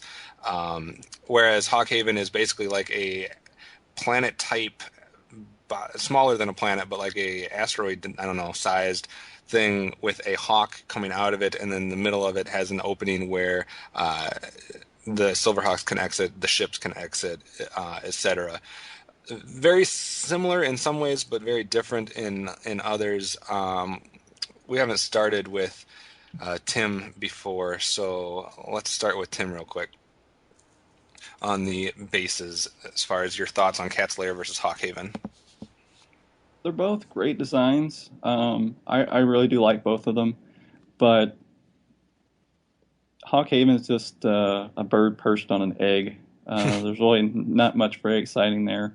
I guess you could sort of say a thing about Cat's Lair, but Cat's Lair just does more. I mean, those paws come up and the Thunder Tank comes rolling out. I like that the cat head on Cat's Lair rotates, and so that allows them to scan the area and see what's out there, which doesn't really give them a whole lot of, it doesn't give them a very wide angle view of what's going on, but that's what they used it for. And then it also, I think, didn't the eyes shoot beams or something? Yes, they did. Yeah. So I just like that design. I like that it's kind of tucked in there in that cave or part of that mountain that's been blown up or whatever it is. It's really, really cool setting. My vote just goes to Cat's Lair, hands down. I think the coolest thing about Hawkhaven is when they do the actual shot of things leaving from the center there. It's a cool visual that they give, but I do agree that Cat's Lair has a lot more functionality. Paul, your thoughts on the two bases? In terms of functionality, you're absolutely right. I mean, Tim, Kevin, you guys are absolutely correct. I mean, obviously there's functionality involved there. I don't, in terms of, if you were to draw a parallel between the two, I mean, they're in space, so naturally there's going to be an asteroid. So you build a giant bird into the asteroid. Conversely, the Thundercats are on a planet. So you build the giant lair into the side of a mountain. I mean, they're relevant to whatever cartoon you're talking about. I mean, there's really not that much of a difference when it comes down to it. But I do have to actually give the edge to the Thundercats, just because of the functionality of their lair itself. And if you would have asked me as a kid which one I thought was cooler, I would have said the Cat's Lair. I still desperately want a Cat's Lair for my collection. Mike, thoughts on the bases? Oh, oh God. If you say Hawkhaven, I'm going to slap you. Well, all right. Here's the thing. Hawkhaven, I wonder how many people, got insurance policies to build this thing. I mean, it looks like a makeshift Death Star that's with a hawk on top of it. I mean, that's pretty much what it is. It goes to Cat's Lair, hands down. Functionality, coolness, it's much cooler than Hawkhaven. More storage room. I will say that the Silverhawks was at a disadvantage just in general of coming up with a base because it was going to have to be something similar to that. I'm not saying, that makes Hawkhaven any better, but I don't know what else they could have come up with that would have been as cool as Cat's Lair. No. Now, correct me if I'm wrong. No, You're wrong. I could be wrong. I seem... Shut up, Paul. I seem to remember that... Did Hawkhaven ever move? No, it did. That picture doesn't necessarily show everything. There is usually... Right, no. I'm not talking about the picture in general. I'm asking... No, I was just going to say the only time anything ever happened to it was there's a part of it that's below the actual asteroid that got ripped off in one episode. But no, I don't believe I ever remember it moving. I don't either. It just floated the bay doors open to let ships in and out. Steve, what's your vote go to? Okay, this one for me is going to be easy. I'm going with the Cat's Lair. It just looks cooler. Yep. Yeah. So, and it's more graphically and aesthetically pleasing than Hawkhaven. It looks like like Mike said, a hawk on a giant rock. It looks like something that should be on your hood ornament or something. Yeah, like on the front of your Cadillac or something, or your knockoff Mitsubishi. Yeah. So our second unanimous topic here, we'll go to one more here before we shift gears a little bit, and that is the actual storytelling writing. And we're not going to go super into like specific details of each and every episode or anything like that. We're just kind of a generic comment on the storytelling or writing, because for the most part, these are both what I like to call just one-off episode shows, where you have individual episodes that loosely can be connected to other episodes, but there's not a giant overarching story. Now, I will say that Thundercats has a slightly different aspect to it because it ran 2 seasons. Yep. Anything over the course of 1 season can easily spend their first season introducing characters and kind of having a bunch of one-off stories. What happened that separates these two in my mind a little bit, and I haven't decided necessarily who I'm giving the vote to, but in Thundercats' second season, stuff starts to shift. Instead of having one-off episodes, we actually had overarching stories that continued for, multiple episodes. For example, as far as the last bit of the season where they were continuously trying to find, in Thundercats, they were trying to find the different items that were scattered throughout, New Thundera at that point? Yeah, it was like the Are you talking about treasures. Thundercats Ho? No, I'm talking about the actual 1988 episodes where there was kind of a overarching continuity, yeah. because they were trying to get the different treasures. As far as, Yeah. It's been a while since I watched it, but they were trying to collect the different things, and it kind of carried an overarching story, which wasn't something that you saw in the first season of Thundercats. Yeah. So there was that aspect of, we finally had some overarching continuity lines during that second season of Thundercats, something that may have happened if Silverhawks had a second season, but since it didn't, if you were just to compare the first seasons of both shows, they'd be very similar. As far as The one thing I want to point out here is I just counted it up. Between the 2 series, Silverhawks only did 2 multi-part stories. They had 4 episodes that were part 1 and part 2s of each other. Thundercats, you had way more like mini sagas, like Thundercats Ho the movie. Return to Thundera had a 4 or 5 parter. So they had The more, Anointing Trials. even in the first season. Yeah, even in the first season, they had more like self-contained mini stories than Silverhawks did, like Feliner Part 1 and Part 2.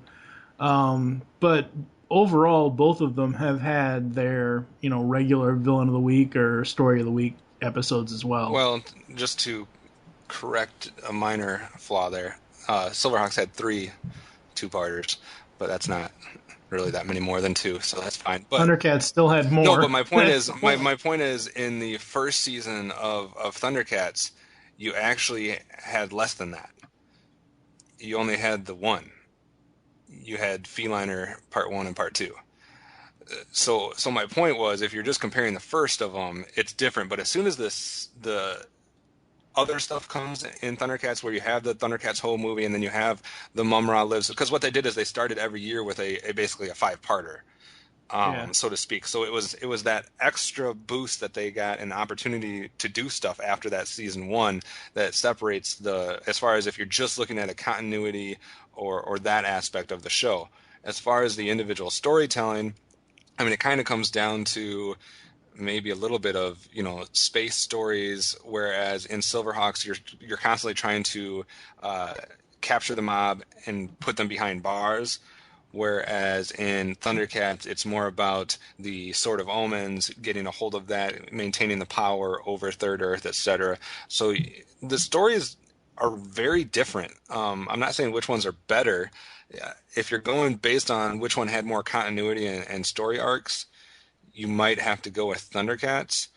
But one thing I do, and this is the last thing I'll say before I let you guys talk, but the last thing I'll say about the writing is, one thing I do appreciate on the Silverhawks side, and it was kind of going back to what I was saying before, and it has a little bit to do with the setting. In Thundercats, you literally are introduced to a million different characters.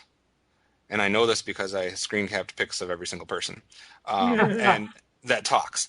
And my Yeah. point is, just like the environment, you're introduced to new species of people all the time. You're introduced to new characters all the time, and so the writing is much more diverse as far as amount of people you get introduced to. But for me, it's cool about the Silverhawks is each planet has its inhabitants that are used over and over. There's very few characters in Silverhawks that are only in one episode. Right. With almost no exceptions, you always seem to see these people show up again. And I like that from a writing standpoint in Silverhawks is you never just introduce a character for one episode. You introduce them, and then you might come back to them 5 episodes later or 10 episodes later. They might be involved in something. And I like that aspect of Silverhawks is that these planets have consistent inhabitants that are part of the story. You get to know the taxi driver. You get to know the kind of the bad inhabitants that frequent fence. You get to, there's certain people in charge of each planet that are consistent throughout the entire series. So as far as continuity, you might get a little more from Thundercats. As far as consistency, you might get a little bit more from Silverhawks. I'm not saying which one I'm voting for, but Mike, you want to talk a little bit? The thing for me is, as we've already stated, Thundercats played up to the heroes' backstory in the beginning, and Silverhawks played up to the villains. In Thundercats specifically, especially with the Mum-Ra Lives multi-part episode, that gave you more insight to Mum-Ra. Thundercats Ho was amazing. The backstory of learning more of the escape from Thundera, from the original planet, and then them finding and creating a new planet, new Thundera. I prefer Thundercats overall. However, I will say that, to me, Thundercats has more of that overarching continuity because to me, Silverhawks is basically metal space cops. It's a metal military unit is what it is to me, and it's basically, sure they can put character development on every single character. Sure they can have, pretty much, yeah. Sure, they can have, multiple different owners of planets and multiple different villains. I like in Thundercats that the main villain is Mum-Ra, the mutants, and then they bring in, the others, other stuff. But overall, Mum-Ra is the main one. The one thing I wanted to point out for Silverhawks, and one thing that I absolutely loved, was actually episode 49, Window in Time. Oh, God, that was good. Thank you for bringing that up. When Hardware accidentally finds a window in time and travels back in time to before the Silverhawks left Earth for the galaxy of Limbo, Flashback follows him and tries to stop him from sabotaging the Mirage and stopping the Silverhawks from reaching Limbo. But can he do it in time? That was an amazing, amazing storytelling episode right there. And there was one previous that introduced a character, and we'll get to them a little bit later, but that introduced the character of Flashback. That was amazing. I actually tweeted last night that it may have been one of the best 80s episodes I've ever seen as far as storytelling goes, because when they got into the time travel aspect of Silverhawks and some of those more sci-fi things, the storytelling was phenomenal. And it happened about halfway through to 2/3 of the way through their 65 seasons and really kind of rejuvenated the series for me, and which is why I didn't really get bored so quickly with the series. But yeah, their time-telling and time-traveling episodes were pretty good. Yeah. What about you, Paul, as far as the overall story between the both shows? In terms of the overall story, in the writing quality, I think we're looking at, or at least me, I think we're comparing two things that really aren't all that equal. We're comparing something that had 2 seasons to something that had 1 season. Now, because of the length of Thundercats, I think we're able to get more things into it.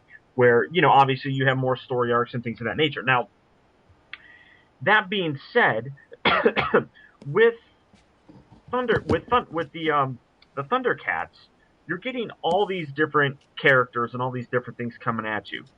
What I liked about, and I think, Kevin, you said this, that with the Silverhawks, you have less characters, but in my opinion, you had more time spent with those characters, as opposed to we have a little bit of time with this guy and then a little bit of the time with this guy, and it constantly keeps jumping around with Thundercats. Yeah, there's a lot more character development in Silverhawks. And that for me, that is more quality writing when you're able to spend more time with the character and develop that personality and that character itself. You can become more attached to it, and you can determine whether or not you like it, and you can pick parts of your own personality, and you can identify with certain characters. Whereas if you're just having a whole bunch of them thrown at you, you're kind of like left looking back and forth. And it's like, who do I pick? Who's my favorite? Who's more exciting than someone else? Because they just don't have as much time to develop 20 characters as they do with 10 characters. So for me, at least it wasn't 130 in 3 episodes. Well, that would be bad. Yeah. For me, it's just it's the quality of the storytelling. And now that being said, if you had more seasons with Silverhawks, could that have gotten watered down? It's possible. You never know. But for me, it was just I was able to identify with the characters more with Silverhawks, and that's because of the writing that was put into them. Tim? Yeah, you were saying it could have gotten watered down. That was what I was thinking too. I mean, I think they're both good, but even though Thundercats had 2 seasons and more time, and the writers could say, okay, we've done this in season 1. Where are we going to go with season 2? We've got 65 more episodes to write, guys. They did a good job with it. A lot more 5-parters. Yeah, but it could very well have just been filler and could have been just crap, and it could have really left a bad mark on the whole franchise. But I think they did a good job with it. And likewise with Silverhawks, they could have had a second season and could have really gone places and taken the franchise in a direction and expanded on what they already had. But again, I've watched these episodes, the entire Thundercats run, and the Volume 1 DVDs of Silverhawks recently as an adult, and I find Thundercats more enjoyable. The repetitiveness of the storytelling shows for me when watching Silverhawks, and maybe that's because I'm not really a big fan of the whole crime and mob stuff. Right. I'm more of an action adventure guy. I like, as I said, going back to what I talked about with the settings with Thundercats and Silverhawks, is that the settings allow for more diversity in the storytelling. As you said, bringing in other characters. I like the Snowman and Snow Meow, and some of the other characters that they came across on Third Earth and New Thundera. So my vote's for Thundercats. Paul, just before we move on, what was your vote? Silverhawks. All right. I'll try to give my vote here. I'm really torn because I do like the 5-parters. I do like a lot of the stuff that happened in the second season of Thundercats, but man, I like the time traveling aspects of Silverhawks and the fact that we got to really know the additional characters well, and the fact that they were recurring. And I don't want to penalize Silverhawks just because it didn't get that second season, because they both had very limited 2 parts or story arcs or continuity if you just take their first season against each other. Oh, goodness. I'm going to go for the Silverhawks. Mike? I already said Thundercats. What about you, Steve? I'm going to go with Thundercats just because I like the storylines better. It captured my attention. It's hard to beat 5-parters and stuff like that. True. Exactly. Very true. If they're done right. Right. Right. Correctly. Yes. All right, so that does it for the big categories. We're going to move on to some easier categories with our next selection.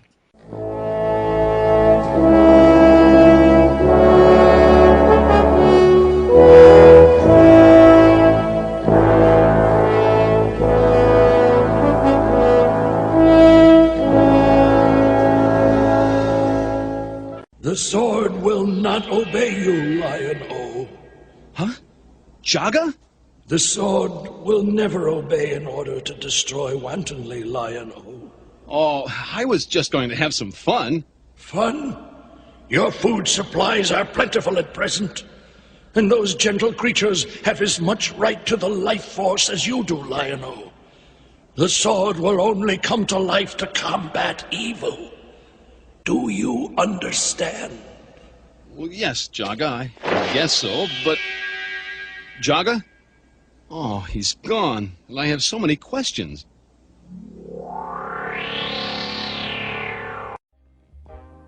Well, come in.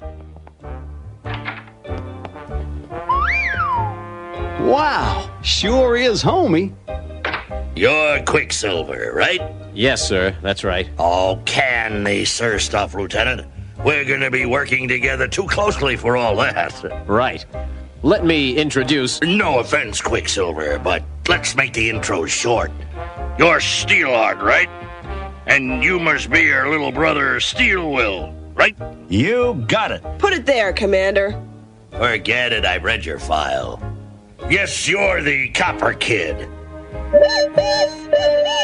From the planet of the mimes, huh? Never been there myself. Colonel Bluegrass, right? Mm-hmm. Young for a colonel.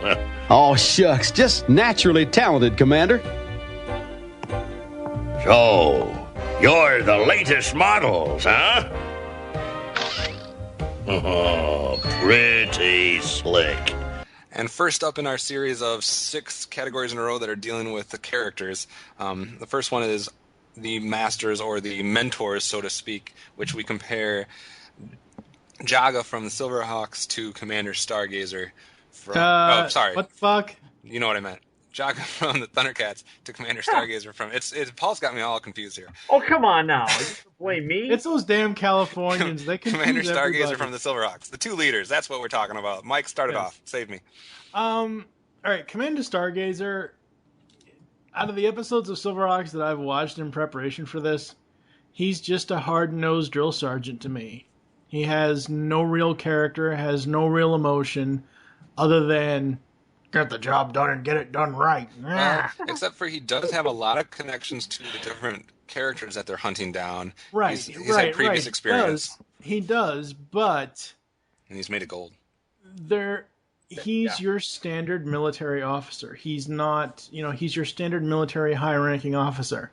I believe there's a couple episodes where stuff might hit home for him. Like, wasn't there one having to do with his wife or something like that? There was quite a few that hit home for him. Right, but whereas Jaga is your typical dead spirit. I'm just kidding. Okay, he is your typical Obi-Wan and Anakin and all that stuff. Use the Force. Do not replace the original actor with fucking Hayden Christensen. Thank you very fucking much. So, shut up. So, Jaga was more of a teacher. He was more of, teaching Lion-O for the future. And even as a ghost, the ghost of Starscream didn't teach Astro Train anything. He just stole his body. But, Jaga, he's still making Lion-O learn his lessons as he is still growing up in Lion-O's mind. So, for me, this one, it goes to Jaga. Tim? I think Jaga is just awesome. And he's... I think it's because he is that father figure that so many kids want to have. You want to have someone who is wise, who can guide you and help you out, and that's what he's doing with Lion-O. He's giving him guidance and helping him grow, and Lion-O did. He matured during the show, especially in that second season. You see where Lion-O's not questioning himself as much, and I can't remember if Jaga even showed up as much in the second season. I want to say he didn't, but yeah, Stargazer, I kind of see him similar to what Mike was describing, is kind of this drill sergeant. I don't think he was quite that hard-nosed, but he was still just kind of there giving them direction. And he did show emotion, but it was somewhat limited, so my vote's for Jaga. I do like the fact that Stargazer was the only one made of gold, and that he had the cool eyepiece and that he had the history of, they brought villains down that he had originally put in the, behind bars, and that he's the one calling for replacements or for the original Silverhawks. Like I do think he has more character than Mike was giving him credit for. But Jaga's just pretty cool. I'm not, unlike Mike, I'm not afraid to make a vote for the other show. So I will vote for Thundercats on this one.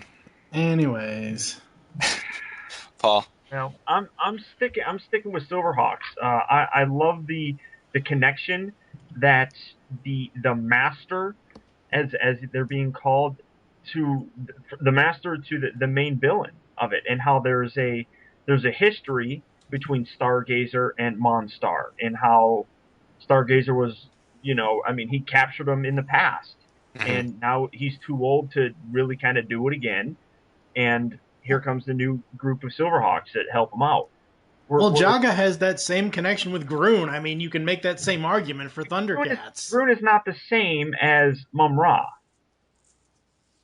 So, while that's nice, that's all well and good, I don't care what you say. It's for me, I like that personal connection between the man who is leading the Thundercats, or the Silverhawks. Sorry.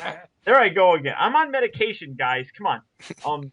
He's on the drugs. man who is leading the Silverhawks in the battle against the main villain in the show, whereas Jaga, I absolutely agree that I think he's a wonderful mentor, and he trains Lion-O very well. But for me, there's not that personal connection. So it doesn't work for me. So I have to go with Stargazer. Steve? I'm going with Jaga, just because I like the Obi-Wan-ish type character, and the cyborg guy kind of looks like a douche. He kind of looks like one, but he's made out of gold. He's worth more. He's not. Somebody can pawn him at Mint. Golden cyber douche. Somebody can pawn him at the U.S. Mint and make money off him. That's right. They can melt him down for value. Anyway, so moving on to our next group of people, the heroes that these masters were mentoring, etc. On one side, we have Lion-O, Tigra, Panthro, and Chitara. We're just talking about the main original heroes. And on the Silverhawks, we have Quicksilver, Bluegrass, Steel Will, and Steelheart. Now, obviously, like we said, Lion-O is the young mentor. He's the main guy. Panthro is the brute force. Chitara is the speed. And Tigra is supposed to be kind of the wiser, at least in this series, the wiser, more disciplined, full of integrity type character, as explained by the series creators. I'm not making this up, so that's not just my words. Quicksilver is the leader of the Silverhawks. You have the Steel Heart and Steel Will, which are twins, and they're very strong. And then you have Bluegrass, who is the pilot and the music maker of the group. Let's start with Paul on this one. You haven't started one, I don't think. So what are your opinions on just the four main heroes of each series? In terms of the four main heroes, one of my favorite characters of all 80s cartoons is Panthro. I make no secrets about it. I mean, when it came to Thundercats, I loved Panthro. When it came to Ninja Turtles, I loved Donatello. When it comes to Transformers, I love Wheeljack. I'm into those. And that's one thing that Panthro, he was, yes, he was the brute force, but he was also smart. I mean, he designed the Thunder Tank. I mean, he knows what he's doing. I was always very impressed with him. But now, overall, in terms of all the characters, I like the Silverhawks more. Quicksilver I liked more because he was already kind of a confident leader, whereas Lion-O was still trying to, and I like the development of Lion-O into a leader, but I like the fact that Quicksilver was already there. Bluegrass was always kind of weird for me. He always brought a sense of humor to it, which I liked, but honestly, I remember watching, I was like, this guy's pointless. I mean, he flies the Mirage. I was like, he doesn't work for me too much. But now, with Steel Will and Steelheart, I mean, obviously, you got Steelheart, who's kind of like the Chitara. I mean, there's parallels with all of them. And, Steel Will with Panthro. But I like the fact that they were brother and sister. I like the fact that they were twins. And they had that connection going obviously there. But just in terms of the characters overall, I have to pick the Silverhawks. For me, I don't care for either of the females in this grouping. Um, Compared to some of the other 80s shows that had much better female like superhero type characters, like She-Ra, for example, and even Tila in He-Man, far outweigh these two. So I kind of discount both female characters as I didn't like either of them. Bluegrass I was obsessed with as a kid. He was like I don't know if it was the cowboy hat or the blue metal or the song and dance or what it was, the pilot. I don't know. I for some reason loved Bluegrass. He was the first Silverhawks figure I ever owned. So I loved him. And if we were to take this just as like the two heroes, if we were just comparing Lion-O and Quicksilver, I would give it to Silverhawks because I like Quicksilver way better than I like Lion-O. But for me, what makes the difference in this category is Tigra and Panthro. I really like Tigra and Panthro for some reason. And like you said, Panthro was the one coming up with all the different devices and building all the things, similar to what Steel Will and Steelheart were doing, but Panthro was doing it on his own. Earl Hyman did a great job, but we'll talk about voices later. But the combination of Tigra and Panthro a little bit outweigh the Steelheart and the Steel Twins, as they're called. So overall, if we're going to take all four of them, I will take the Thundercats. If we were just going on Lion-O versus Quicksilver, though, this would be a Silverhawks vote for me. So, Mike? Should be no surprise, but Thundercats, because they're a family. I never felt a family vibe with the Silverhawks. They're all military officers. But they're not family.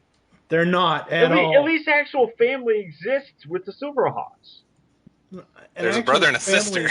You just a brother and sister. Okay, those two I can discount, but as far as the overall between the four of them, they're not a family at all, in my opinion. I mean, sure, Bluegrass is Copper Kid's father, but other than that, stop it.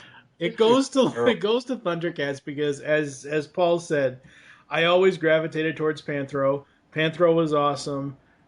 Each of the Thundercats characters has their own unique backstory and character traits. Lion-O is the young leader learning. Tigra is the middle-aged wise man, I guess you could say. Panthro is the tinkerer, and Chitara is the hot piece of ass. No, she's not hot. Yes, she is. The animation model. Not in this. Shut up. So mine goes to Thundercats. What about you, Tim? Yeah, my vote's for Thundercats too. The Silverhawks, they're not very distinguishable in my opinion. I find most of them are just rather boring, and I hate those sports metaphors that Steelheart and Steel Wheel are throwing out. That just gets on my nerves. And they're always high-fiving each other, and to me, it's the twins that ruins it. Yeah, because Steelheart, I actually like her, and Steel Wheel, I was always a big fan of these, big bulking characters when I was younger. Just like with Voltron, I was a big fan of Hunk. He was my favorite of the Voltron Force. And I love Panthro and Thundercats too. I just think that the stronger cast is on the Thundercats, and Quicksilver, he just seems really boring to me. I think Tigra on the Thundercats team is seen as a boring character, and I think part of that's probably because of the delivery that the voice actor gave for his character. And I don't think he intended it to be that way. He even said on one of the special features on the DVDs that he didn't know he sounded so stiff and boring. But I still think Quicksilver is just like the blandest leader I've ever seen in a cartoon, and I like Bluegrass the most of the Silverhawks. I think he's an interesting character. If you really want to look at it, Quicksilver isn't the leader. Bluegrass is. Yeah, I kind of get that feel too. Bluegrass is the second in command. Yeah. No. Bluegrass took way more charge in leading the team than Quicksilver ever did. In the pilot, the Mirage usually. In terms of actual physical rank, yeah, Bluegrass was higher ranked than Quicksilver was. But yeah, because in the pilot, I was trying to think what rank they said he was, but one of the guys on the team putting the Silverhawks team together on Earth, one of the aliens, because they were aliens actually putting the Quicksilver team. I did it again. The Silverhawks teams together. It's getting late. Blame it on me. But one of the guys made a comment about, what is this cowboy doing here? And one of the guys said, that cowboy is a colonel or whatever, commander or whatever his rank was, and it was meant to say this guy is a high-ranking military officer. So don't discount him just because he's wearing a cowboy hat. Yeah, Bluegrass is the colonel. And Okay. and Quicksilver was just a lieutenant, I believe. Right, and the other two were sergeants. Yeah. And then But obviously Stargazer was like the commander of them. So Quicksilver was the field commander because Bluegrass usually was in the Mirage and didn't actually go out and do the actual. So that's why Quicksilver was in charge of them in combat, so to speak. But yeah, Steve, what is your vote for as far as the main heroes go? I'm voting for the Thundercats because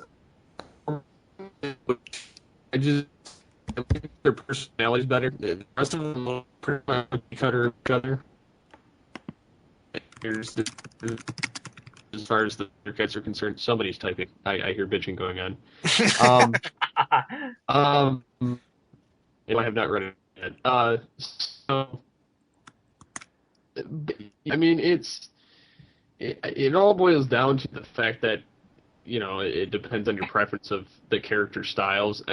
Yeah, you have, your three males and the one female on both teams, but it's, I don't know. I think I like the characters better themselves on Thundercats than on Silverhawks, as far as the heroes are concerned.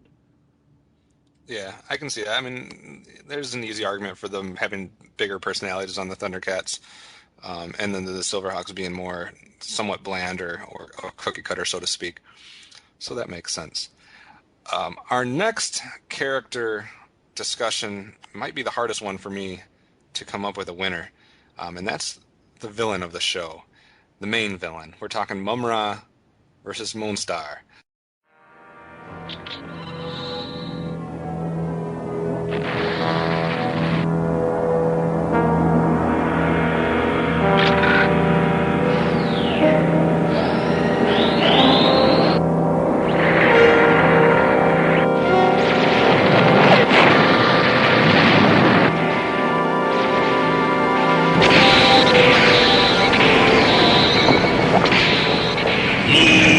Star of Limbo,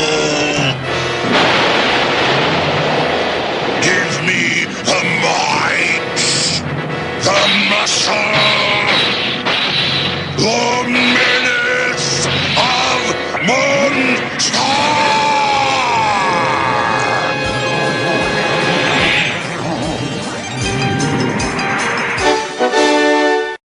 Ancient spirits of evil, transform this decayed form to Mumra, the ever-living!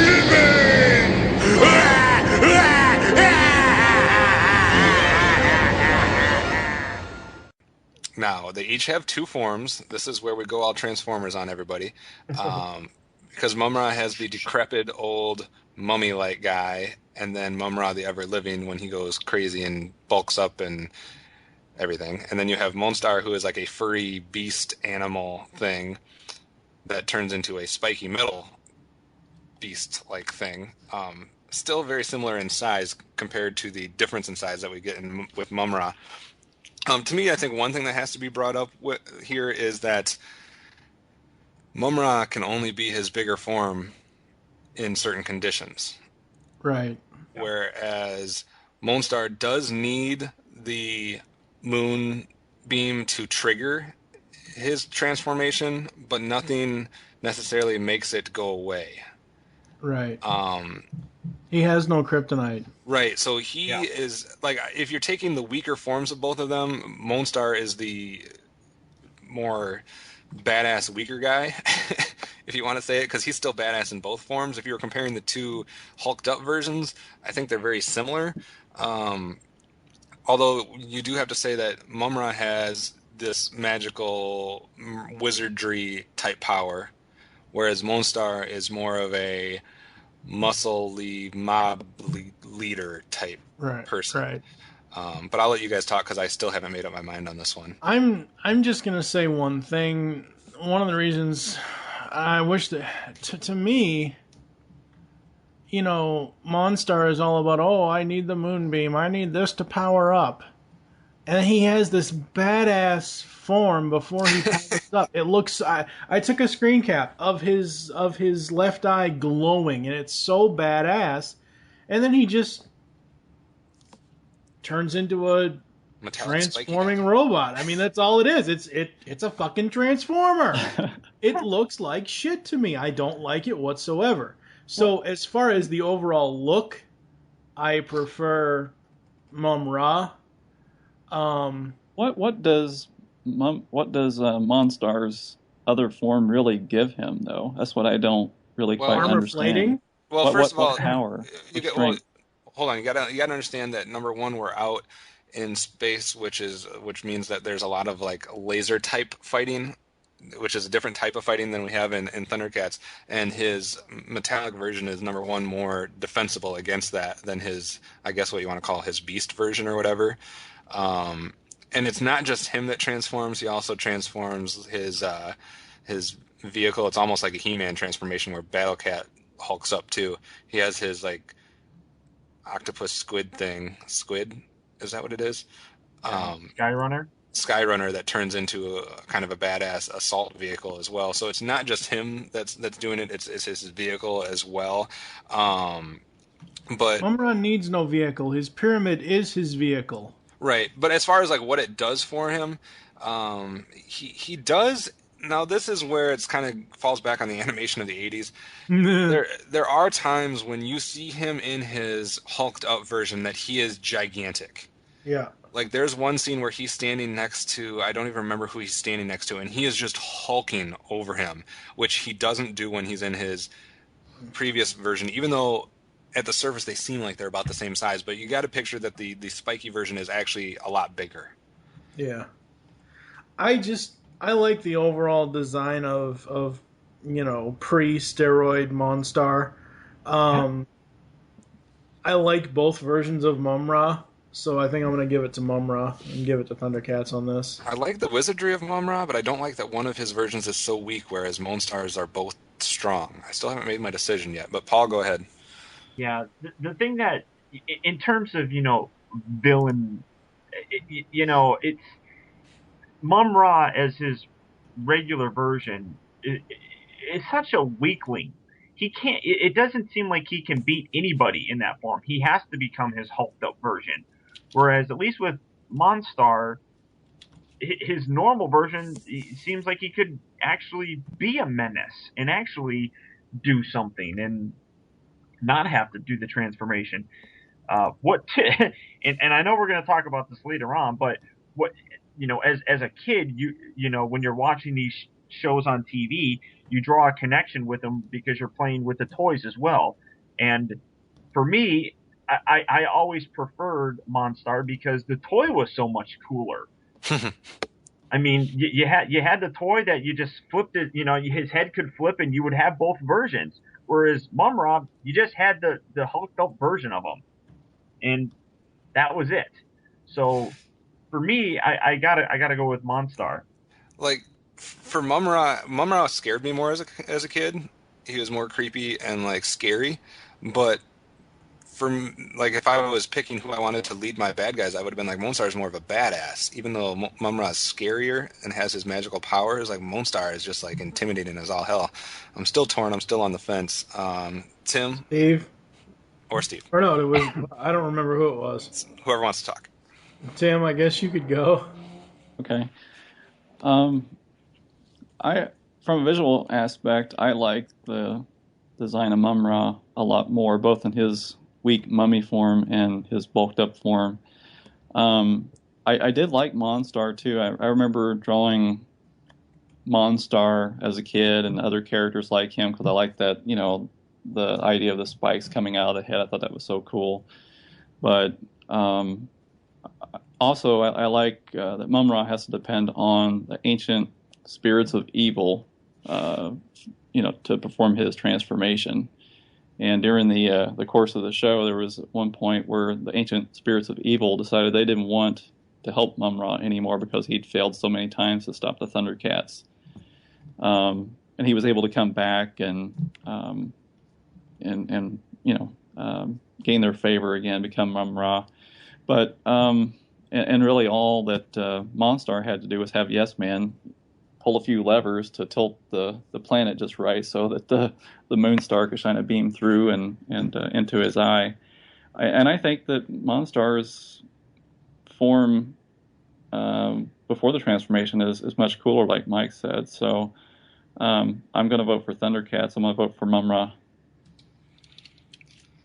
The other thing I will say real quick about those two characters is, as far as, like I said, Mum-Ra has magical power, so he can do some stuff that Monstar can't. If you're basing it on who was the better leader and fighter and all that stuff, though, like, I just think Monstar he was in battle more, he was used more, and he didn't ever have any of his people ever try to, like, backstab him really to an extent. Like, there was a lot of loyalty there. I mean, besides the fact that sometimes he wouldn't pay them and they would try to hold out for money or whatever, no one was trying to battle with Monstar because he was such a badass. But I guess nobody was really trying to battle with Mum-Ra either. Steve, what do you think about these two guys? I'm gonna have to go with Silverhawks in this one, just because the bad guy looks like, I'm not too thrilled with his robotic form, but his other form looks fucking wicked compared to Mum-Ra. Mum-Ra just looks like a mummy that's kind of a knockoff of Skeletor and kind of a sissy. Yeah. So to me, that guy's like weak by comparison, whereas Monstar he just looks like he's a fiery death trap. Yeah, that is true. The other thing I want to point out really quickly before we move on is Mum-Ra in his mummy form would always create things, whether it's a bat, whether it's other magical So it's like that guy things. off Power Rangers. Odd. Mum-Ra definitely had the he would use the magic to his advantage. I mean, take the episode Tim mentioned earlier about tricking Tigra and all that stuff. He will use the magic to his advantage, and I think that's something that Monstar doesn't have any kind of advantage like that. Yeah. The only thing I hated was that his reflection was his weakness. Yeah. Well, he I had got him so many times. Seems like he had a lot of weaknesses is my problem. Like, he had the cooler speech, that's for sure. As far as transformation speech, I like, ancient spirits of evil type thing a little bit better than Monstar's, even though they're both kind of iconic. I think what it boils down, for me, if I have to pick who's going to be my big badass boss leader, I want somebody that's badass 100% of the time, not 40% of the time when he doesn't see his own reflection. But I don't want to make this seem like it's a big... To me, it's like a 50.5% to 49.5. I'm barely giving this to Monstar. Just because he's badass in both modes. Instead of just one. So next up on our group of characters, we have to deal with the rest of the bad guys from both of these shows. With Thundercats, we have the likes of people like Rotaro, Groon, Vultureman, Monkey and Slithe, and Jackalman. And Silverhawks, we have Melodia, Pokerface, Yes Man, Windhammer, Mumbo Jumbo, Buzzsaw, Hardware, Molecular. I could throw in there Time Stopper and a few other people as well. I got to go first on this one because I got a lot to say here, but I'll say it quickly. To me, this was always, and I love Thundercats, but this was always the weakest aspect of the Thundercats show, was the henchmen. They're not developed to the point where, I don't know, there doesn't seem to be a huge amount of character development outside of maybe Slithe. I mean, Vultureman and Jackalman, neither one of them have a brain. They might as well both be Beastman from He-Man.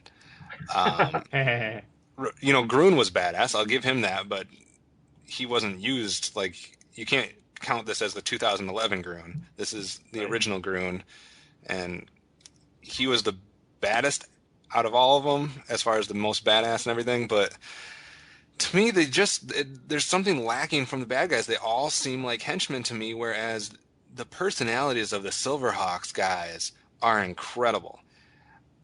Poker Face, being the casino type guy and having his eyes. I love his eyes. His eyes change and make different things. Like one time he gets knocked out and one eye says K and the other says O, or they'll come up with, clubs or hearts or spades or different stuff on his eyes. That's cool. Yes, man, even though he is the weakest and just like the little whipping boy of Monstar, I love the characterization of him and how he speaks. Straight out of like just old school, like a cool like mobster type persona there. Windhammer had powers beyond control as far as his cyclones and tornadoes. Mumbo Jumbo was kind of whatever. I could care less. He was a bull that never hit anything.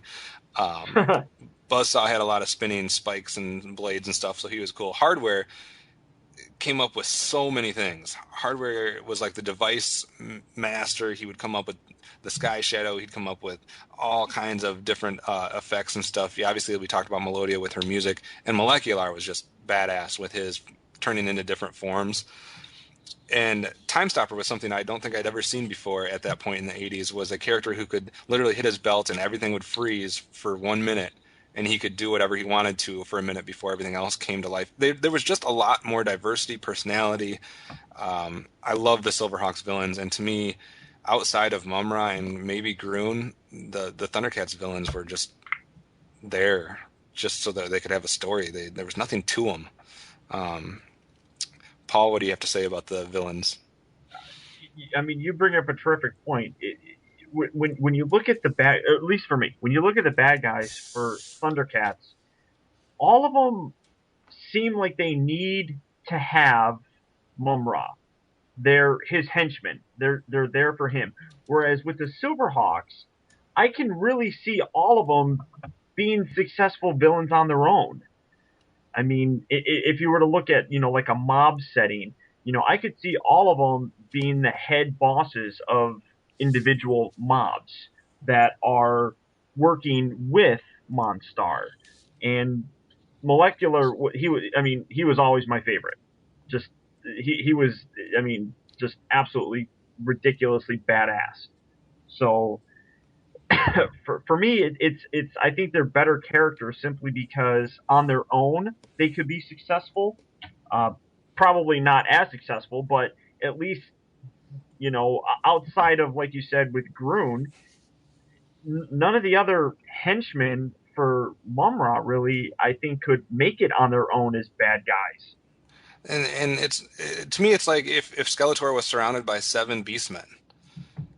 Like there's no diversity between some of these characters. Now I'll give you, Slide has a little bit more brains working for him, and Groon obviously has the historic badassness. But like Vulture Man, Monkey and Jackal Man, there's no difference between those 3 characters besides how they speak and that they're different animals.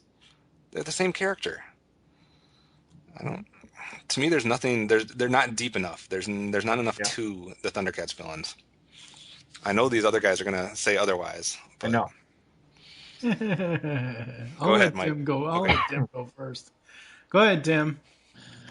Okay, Mike. I like the Thundercats villains. I especially like Groon. I think he's one of the strongest of the Thundercat villains to be in the series. And there were, villains here and there, but yeah, the 4 main villains really did depend on Mumra. And Silverhawk villains, there was more diversity there, and they certainly seemed more competent. At least, most of them. Buzzsaw, I'm not sure he was one of the strongest of the villains, but and the same thing with Mumbo Jumbo, as you said. But the other ones were very strong characters. I really like Melodia. She's always a joy to watch. I like episodes with her in it. I think Windhammer's really cool. He's really, really cool design character. It seems somewhat simple, but I really like his design. And Poker Face, he's cool. I like the Molecular. Looks like a bunch of molecules stuck together, and he can transform into other things to disguise himself. He looks like the dude with the Fruit of the Loom's grape. He does. He looks like the grape dude. And even though that Slythe and Hardware look so similar and they sound similar, you think, oh, it's basically the same mold. They just, created these two separate characters. But Hardware is, he's really cool. I mean, he's always got some trick up his sleeve. He's always got some other gadget that he's ready to use against the Silverhawks. And, I do think that the Silverhawk villains are better. And I'm going to have to give my vote to Silverhawks on this one. Mike? Fucking traitor. All right, first things first. Don't even. You have there's no party lines here. Candy ass. Shut up, Paul. All right, first things first. Melodia needs to go join. Melodia needs to go join the Misfits because she just doesn't fit to me. Ooh. She needs to go join Pizzazz and the Misfits. Dude dressed up or in the shape of a. She's awesome. I like her, but she just doesn't fit with the rest of the gang to me. Windhammer. His weapon's a goddamn tuning fork. Really? Compared to what? Jackalman's weapon? Yeah, come on. At least he actually had a weapon. What was it? Tell me what Jackalman's weapon was. Yeah. A bow. Oh. A staff. What? How creative. Hey, at least it's an actual weapon instead of a fucking tuning fork. The tuning fork does mastery things there with the hurricanes. Yeah. Here, let me pull out a bow. Watch what I can do with this big stick. You probably can't even tell me what Monkey's weapon is. Nunchucks. Monkey is essentially Michelangelo. So you got a bow and nunchucks. Okay, so Turtles must have stolen. And the thing about Vulture Man, you guys mentioned Vulture Man earlier. Vulture Man essentially is a Panthro for the villains. He's the one making all the stuff, making all the vehicles, putting shit together. This category is just going to prove one thing to me. That you're not looking at this in any type of objective standpoint. This is by far a landslide for Silverhawks. Yeah. No, not at all. He has not voted Silverhawks. You have a level of retardation that I don't think has ever been properly diagnosed. You live in California. There's more retards out there. I was not. Mike, anyways, going back to this, Groon, for what he does show up, because he eventually goes away after a while, and he and Jaga end up fighting in the Stars Forever. I liked him as a character. He was pretty cool. I don't know. I just don't like the whole mob thing with the Silverhawks. It reminds me of bad DC villains, really. What in limbo is wrong with you? So we don't even need to talk to you the rest of the time. We'll just give your vote to the Thundercats and move on. Shut up. Yeah. Steve, what's your thoughts on the villains? Feel free to vote for Thundercats. I don't want to make it sound like I'm going to rip on you for that. I'm only ripping on Mike because he's had 13 consecutive Thundercats votes. That's the only reason I'm ripping on Mike. Did you just say Silvercats? Yeah, probably. Silvercats. If I say Silvercats, that means I'm voting for both. Dang it.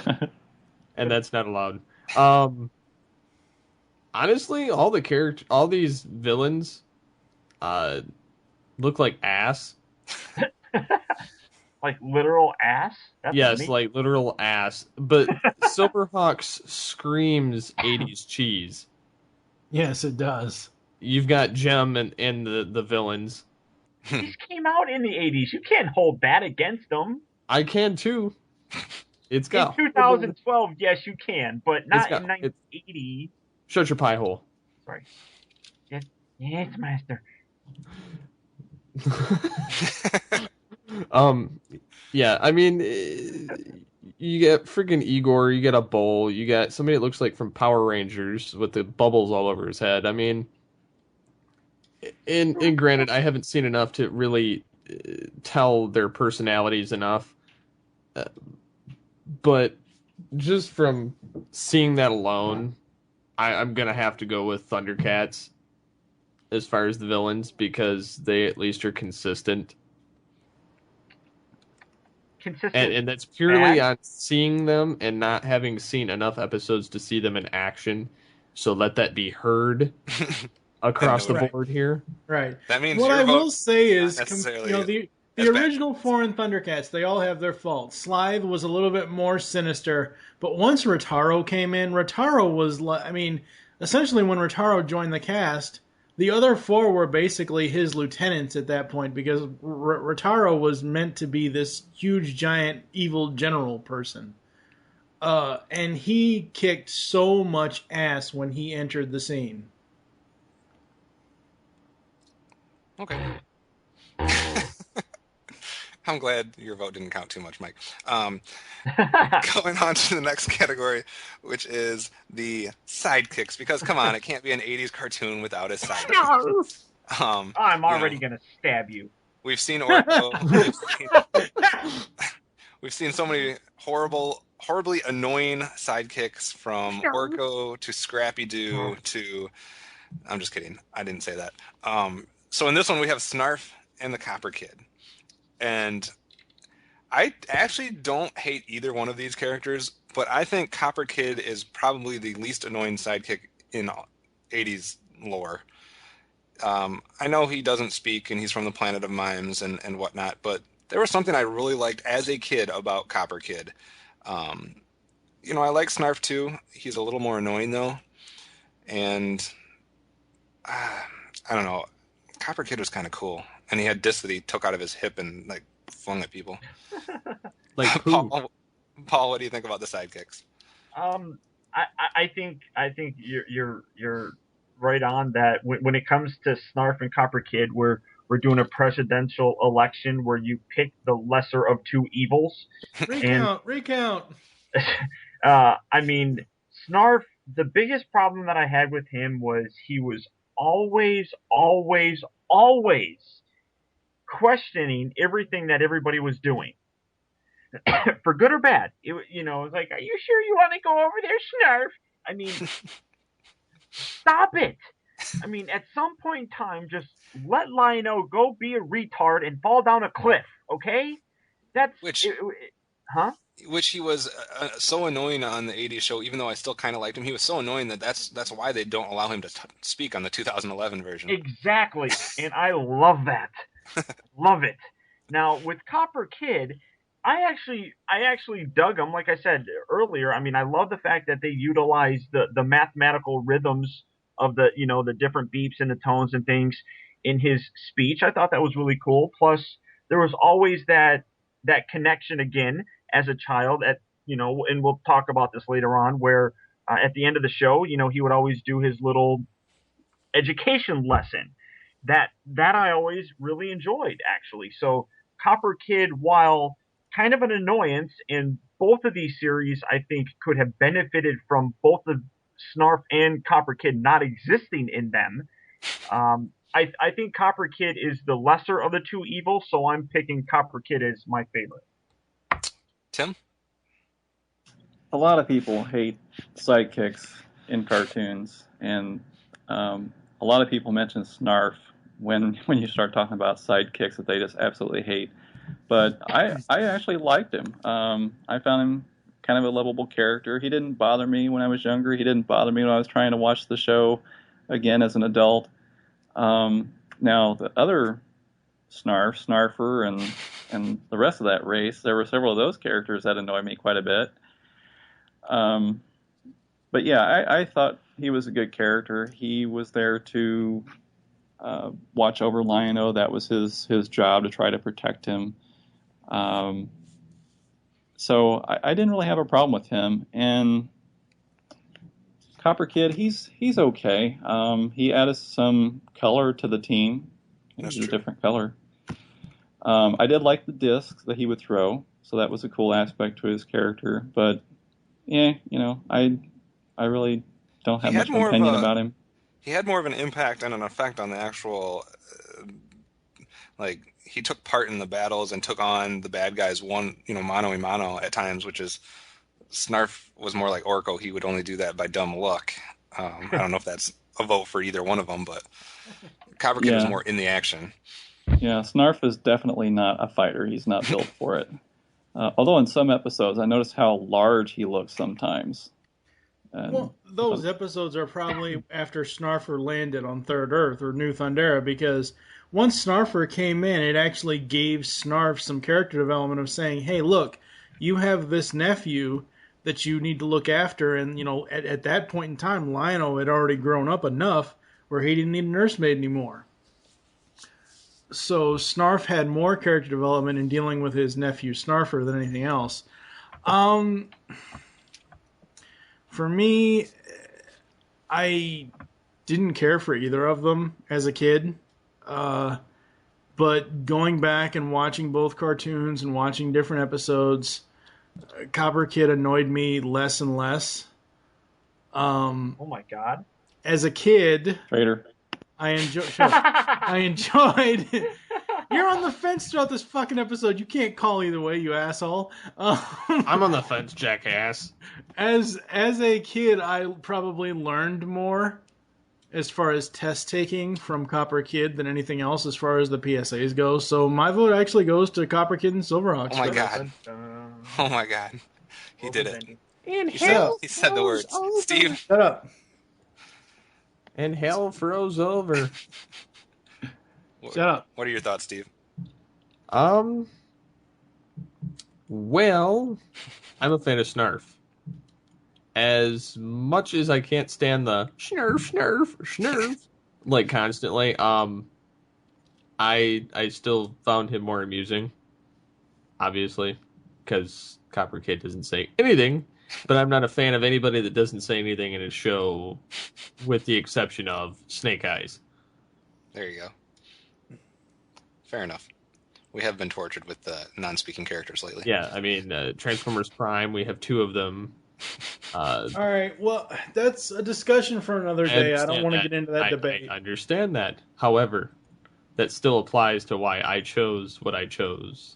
You gotta snap out of it, Lion-O! Call the Thundercats before... Shut up, you fuck. As far as our last character one, we have the new characters that came in either mid-season or between seasons or wherever. Some of them came in at different times, but the new Thundercats were Linkso, Palmyra, and Bengali, and the new... I said Thundercats, right? Yes. Okay, new Silverhawks. I'm never going to say these correct again now after this episode. We're Hotwing... All fucking Paul's fault. Hotwing, Flashback, Condor, and Moonstriker. Now...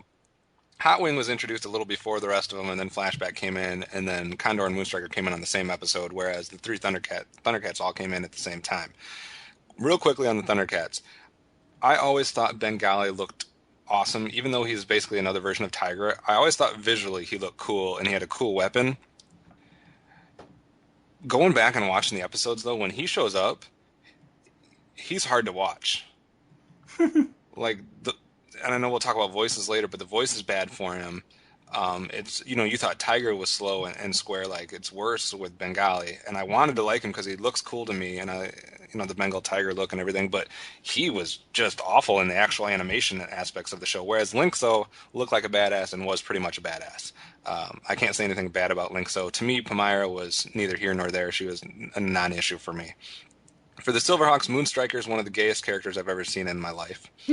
So we'll just... He looks like Steel Will's dad. So we will just take Moonstriker with his blonde hair and blue body and discount him. So we're now looking 3 against 3. Condor was cool because he was like the old grizzled veteran that was around when Stargazer was. That's now coming back. He'd kind of been doing his own thing for a while, and now he comes back. Hotwing was like the dude from Mike Tyson's Punch-Out that had the little thing in his... He's like magic. Hotwing could do all kinds of crazy stuff, and he was the first Silverhawks figure I ever had, so I kind of have a special spot for him. But his first episode that he's in is really cool because all the other Thundercats get captured, and he comes in and frees them all. Silverhawks, not Thundercats. Silverhawks. With his magic, you know what I mean. And Flashback... That is a good episode. Flashback is part of some of the best Silverhawks episodes in the whole run because he's the time traveler. He's the one that can basically manipulate himself, and he also has a pretty cool design. That's not a great picture in the script, but there's better pictures on the link I gave you guys. But he's got a cool design, and he's all the time travel episodes. So to me, I like Condor, Hotwing, and Flashback, whereas on the Thundercat side, I only like Linkso, even though I wanted to like Bengali. So my vote for this one is for the Silverhawks. I'll let Tim go next. This is where I think the Thundercats had a better cast of new characters because not only did they have the good guys you're talking about here, but they also had the Lunatics that came in. So I want to include them as part of this as well. Because when you bring in new characters, it can almost be the death knell for a show. You know, Sure. if they're not interesting, if people don't like them, then people go, okay, this is the jump the shark moment, and we'll just be done with the show. On the other hand, the Silverhawks characters that they brought in added more personality to the team and the show. Like you said with Hot Wing, the episode where he showed up, I was like, oh yeah, this guy's awesome, and then he was gone. And I don't remember seeing the episodes with flashbacks, so that must have come later in season 1. Yeah, it came about episode 40 something. Yeah, and I don't remember Condor or Moonstriker in in those episodes either, and I haven't seen those shows in such a long time that I can't really comment on their personalities. But yeah, Linkso, he was a really cool character, another strong character, kind of like Panthro, but also very wise like Jaga. It was interesting to see that the Silverhawks brought in new characters and tried to be more racially diverse, and then the Thundercats brought in new characters and were more diverse as far as like the handicapped. So, sorry, that was just irrelevant, but yeah. So and yeah, I like the Lunatics too. So when they brought in, the new Thundercat characters, they brought in the Lunatics as well, and that added, more villains with them for them to pull into the cast and use them to create more diverse stories. So yeah, I like the Thundercats' new characters more than Silverhawks. Mike? Thundercats, because it goes back to the origin story. Because originally, Linkso, Bengali, and Pumaira were going to escape with the Thundercat nobles. Or they were going to attempt to, because when they were trying to escape, because I almost said Thundar. Wow, this is not Thundar the Barbarian over here. Fuck. When they were trying to escape, because the entire planet was trying to escape, their ship got damaged because of all the earthquakes or whatever it was, or the planet exploding. They tried to get to the noble ship, but they could never get there. They then came back and told that story of how they wanted to be on the noble ship at that time. Linkso, as Tim said, has kind of filled the Jaga role a little bit. Yes, Jaga still appears and everything else, but he kind of fills that at this point. And you basically, at this point, had two separate teams. You had the original nobles at Cat's Lair, and you had Linkso, Pumaira, and Bengali at Tower of Omens. Yeah. So they're basically two outposts, and that's what I liked best about it, was two completely different teams and tons of different personality. If Bengali would have been as cool as he looked, I might have been able to get on with you guys, but to me it's just Linkso, and the other two are just not as good. But Paul, what do you think? I like what Mike said about how, you had two different kind of teams going on, but that being said, that really kind of, as a kid, would always pull my interest in as a kid, I already had a ridiculously bad attention span, so I couldn't focus on more than one thing. Just like now. Well, yeah, pretty much. Well, yeah, it's kind of weird how that turns out. But, with Silverhawks, I think some of the best storytelling that I've seen in a very long time, like Kevin was saying, was the whole time travel aspect. And Flashback brought that into it, and it really entertained me. It was definitely something that was neat, and you got to see, a little bit more. I don't want to say history, but you see more with Stargazer and things of that nature. But and I'll go out and say it, regardless of how gay he looks, I actually liked Moonstriker. He was cool because he could self-propel. He could self-propel, but I liked his arrogance. That was always something that really kind of appealed to me. Which again might play into how I am as an adult. I don't know. But I mean, so those two characters, really did. I mean, when they came in, I enjoyed episodes with them. Hot Wing, eh, Throw him on the Barbie and cook him up. There you go. yeah, I wasn't all that. Not people are going to be like, it's because he was black, right? No, it's because of his name. Well, no, the name didn't bother me. It was just, for me, there was always a stark difference between Thundercats and Silverhawks. Sometimes I would get confused, and it actually be Thunderhawks. But there was the whole sciencey aspect that the Silverhawks brought in. The technology and science and things like that. And you're in space, and Thundercats was more of a mystical sort of thing. When Hot Wind came in, it was kind of like you're bringing that mysticism into True. Silverhawks, and that always kind of bugged me. I never got a good feel with that. He had a cool voice, though. Anyway, he had a cool voice. Speaking of voices, though, Condor I absolutely loved because he sounded like Humphrey Bogart. he did. And I always thought that was just cool. I mean, I could have cared less about anything that dude did. As soon as he talked, I was like, oh, he's so cool. So just in terms of the newer characters, that came in, Silverhawks were always better for me. I mean, the Thundercat ones, they just never did anything for me. It was always, you had like Mike said, there was two groups of them, and I was more emotionally attached to the original group. They got more of the screen time, and I could never really get attached to the new guys. Steve, you have to break another tie. Oh no. We can make it $40 right here. 200, you got a deal. Nice. And don't base it off the crappy pictures I put in the script, please. Alrighty then. You can do it. Yeah, Lynxo and Condor, the two old guys. And that's the only comparisons I can make between the two groups. Lynxo and Condor. This is the part where you edit in the Jeopardy music theme song. I'm gonna be an ass to you.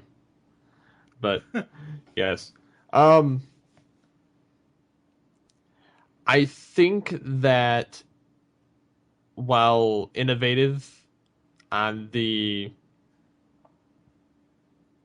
on both sides, actually, I mean, because both of them have at least these humans on Silverhawks look a little more diverse. I'm not quite a fan of them either, though. I'm still gonna have to go with Thundercats on this one. Oh, now you just lost the $20 that you made earlier. You are winning. All right. I'm winning. Moving on past, we've had enough characters for now. We're done with the characters. Yes. So we're moving on to some other stuff, starting with weaponry.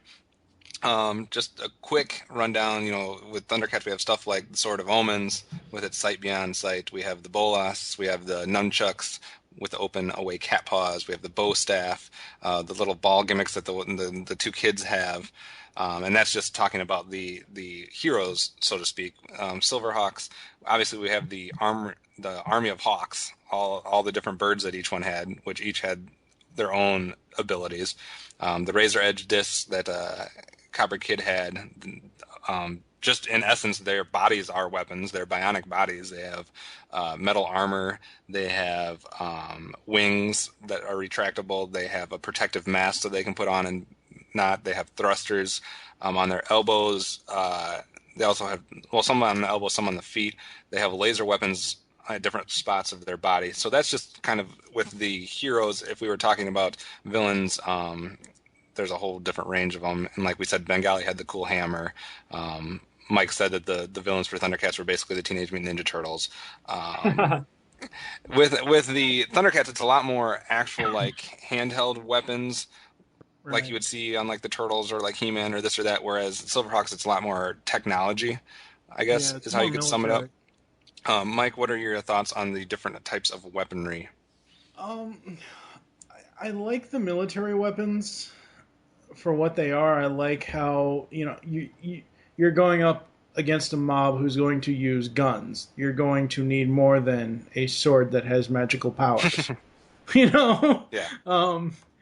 But at the same time, the mutants and the Lunatacs and Rotaro and all those guys, they all had some sort of blaster or something. I think it's going to go to Thundercats for me simply because of what each Thundercat was able to do with their weapons. And it's more hand-to-hand, more martial art-like combat.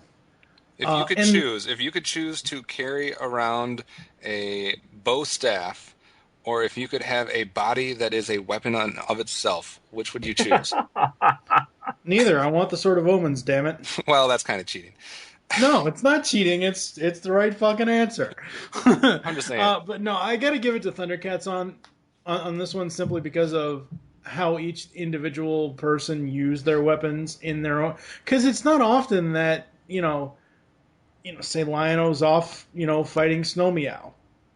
Sure, he's going to call the Thundercats in after about 5 minutes, but that's 5 minutes of him battling on his own. Same thing with Chitara or Tigra or Panthro. I should have told them that there was a bad guy there in the first place. Odd. I'm just saying. Yeah. My vote goes to Thundercats. What about you, Tim? I kind of feel like this is similar to the heroes and villains discussion. I feel like I felt like Thundercats had the better heroes, and Silverhawks had more well-defined villains. And it's kind of the same way here. I feel like the Thundercats are the heroes; they get the cool weapons, and the villains not so much. Whereas with Silverhawks, it was kind of the opposite. The good guys just had their laser guns on their shoulders, and they had their wings so they could fly. They did have the Hawks, and each one of them got a hawk in one episode. I remember that. But the villains in Silverhawks. Let's all go to the pet store. Let's all go to the pet store. Those Hawks are badass. But yeah, like you're saying, the villains had some cool weapons. Yeah, the villains had the cool weapons in Silverhawks. So. But I love the Thundercats weapons, and you just can't beat the Sword of Omens. So the vote is for Thundercats. Paul? Again, I draw to what I loved as a kid, and playing with the toys. And again, I know we're going to talk about this later on, but so you could probably already put my vote down for the toy aspect. I loved playing with the toys and having those wings.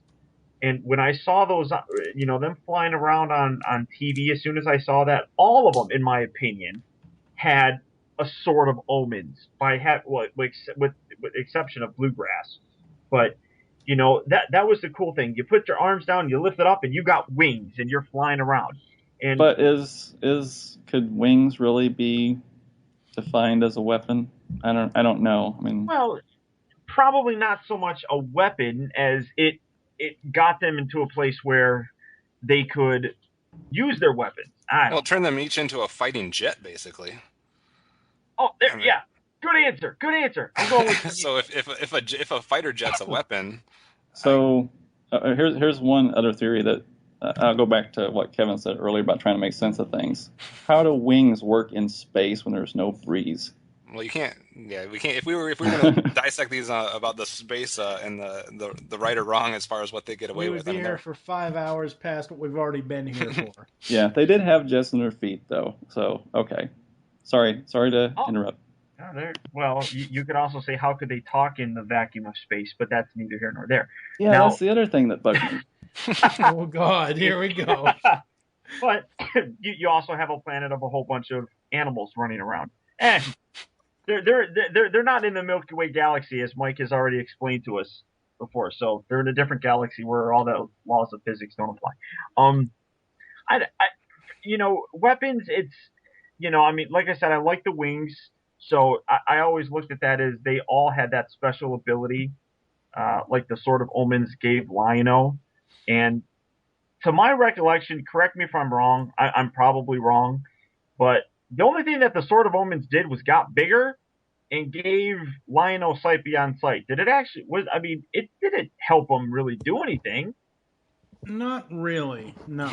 I mean, it was just a big ass sword. I mean, Right. that was all. I mean, so the only thing that the Sword of Omens could really benefit somebody, if you were to take Lion-O and put him up against Quicksilver, the only thing that the Sword of Omens would protect him from would be Tallyhawk smacking him from the back of the head. See, the Hawks is what does it for me. Yeah, I have to give the edge to the Silverhawks just on the Hawks. I mean, each one of them had a Hawk that had a different ability and whatnot. And to me, it's also what Tim said is the bad guys' weapons were better too, because you had Poker Face, which had his little staff thing that could shoot all kinds of different stuff out of it. You had the Wind Hammer. Don't forget the tuning fork. Yeah, the tuning fork, which was badass. Moonstar had a pretty cool little gun that he used. But then you had these Hawks that were like each had their own abilities. And to me, if you're going to give me a choice, carry some nunchucks, which I'm probably going to hit myself with and hurt myself. Carry a bow, which could be broken by any sword that anyone else was carrying. Or fly around. God, thank God TV's Mr. Neil is not on this episode, because we would get into a dual lightsaber battle of how uncool it is because it would cut your fucking arm off. I'm just saying, you have your choice of carrying nunchucks or a bow around, or you have a choice of being suited with metal armor, being able to fly and shoot lasers out of your body. Why are we talking about this? No kid would choose a bow over a metal armored suit with wings and lasers. We're talking about this because you put it in the fucking script. Sorry, my vote's for the Silverhawks. Steve? Oh, there's going to be some pissed off people tonight. Oh. I'm going to have to go with Silverhawks on this one.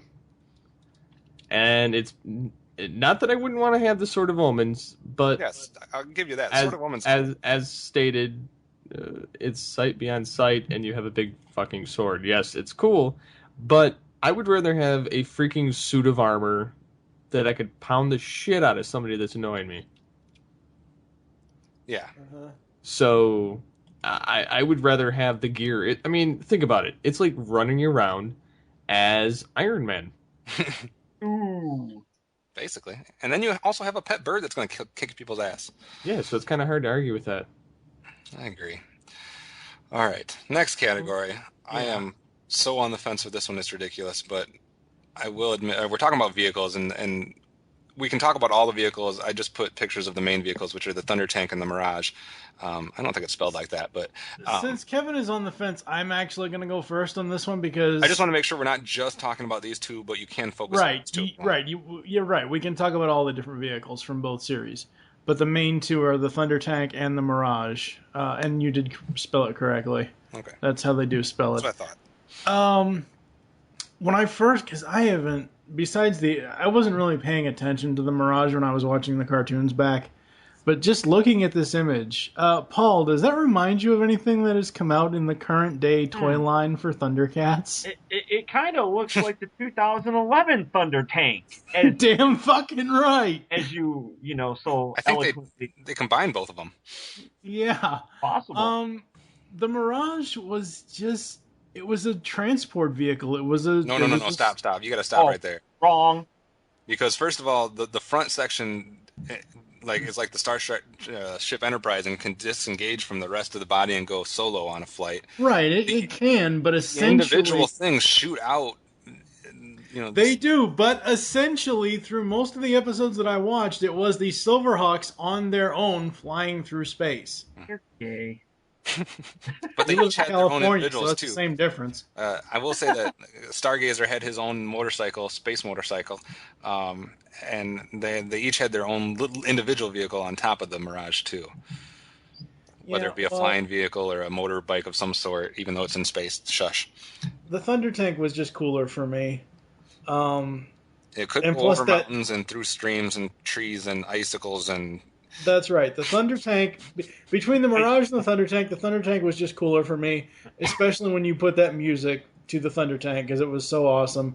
As far as other vehicles like the Feliner and all that stuff, I like them, but nothing really beat the Thunder Tank. The thing is, to me, Thundercats, you only had vehicles really with the Thundercats. Yeah. Whereas Well, the no, villains had, you some know, too. that's not necessarily I mean, true. as far as prevalence, as far as how often you see them, whereas like Oh no, Monstars, the mutants had the gliders that they used a lot. yeah.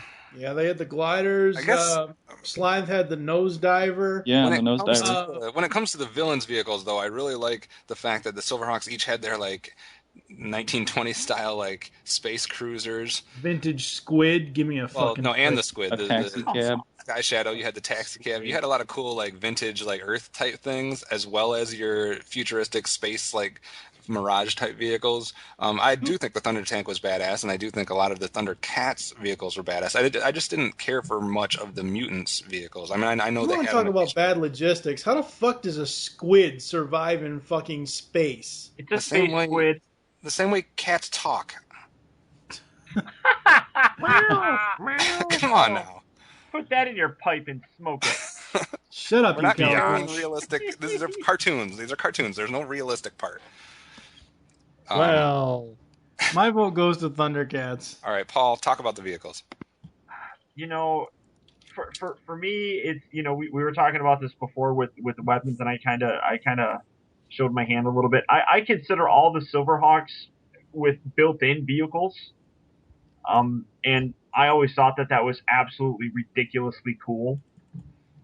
Build upon that, you have the Mirage, which kind of like was okay, we got to go a little bit further than our wings can take us, so we're going to hop in here. I really, you know, and Mike, you actually kind of helped me with this because I was kind of on the fence about it. When I got the new Thundercat or the Thunder Tank from the 2011 series, it made me want to go to eBay and buy a Mirage because it reminded me of how much I thought that thing was cool. And I'm absolutely not going to buy one because that's the most ridiculously priced vintage toy I can ever Yeah, find. we'll get to that in a second. But you know, I mean, I think that the Thunder Tank is very cool looking, but to me, Kevin, you made the joke about, you know, how it could go over everything. And while it can, to me, it just seemed limiting. I go with the Mirage, and I love the fact that as soon as Bluegrass separated it, the back rear section could disappear. That is a cloaking device. I mean, yeah, I thought that was cool. So, I mean, that part's hidden and answers that age-old question about what happens to Optimus Prime's trailer when he transforms. Well, what happens to It the back of the explodes. Mirage? Well, yeah, what happens to the back of the Mirage when it And I love separates? how- Well, it disappears. But Bluegrass would acknowledge it, and he would be like, "Stay here," or like, Right, exactly. "Stay I close." mean, it was, he would still It's on talk autopilot. to it. Yeah, and I love I mean, obviously you had Panthro and, you know, his connection to the Thunder Tank, but Bluegrass just seemed a whole lot more connected to the Mirage, probably because that was the only way he could get anywhere. Yeah, he didn't have So, wings. I mean, it was that. I mean, the Mirage was his buddy. That was his sidekick, and I mean, it almost was like the Mirage itself was a whole nother character unto itself. So I'm going with the Mirage. Tim? I thought Mike was going to go there, already but I already went. yeah, I mean, I thought you were going to go a different direction when you were talking earlier. Oh, really? I think some of our listeners might remember a show called G-Force or Battle of the Planets, Mm-hmm. and that's what the Mirage reminds me of, is the Phoenix from that cartoon. It's somewhat similar in its Yeah, I can see design, that. and each character had a vehicle that would, you know, transport them to the spaceship, or in some cases, you know, be taken into or lifted up into the spaceship. So the Mirage kind of reminds me of that. I think it's a really cool ship. I like the design.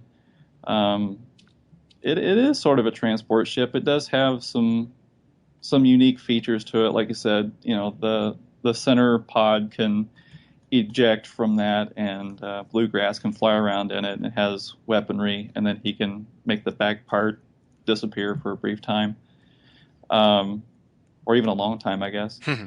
But I really like the Thunder Tank.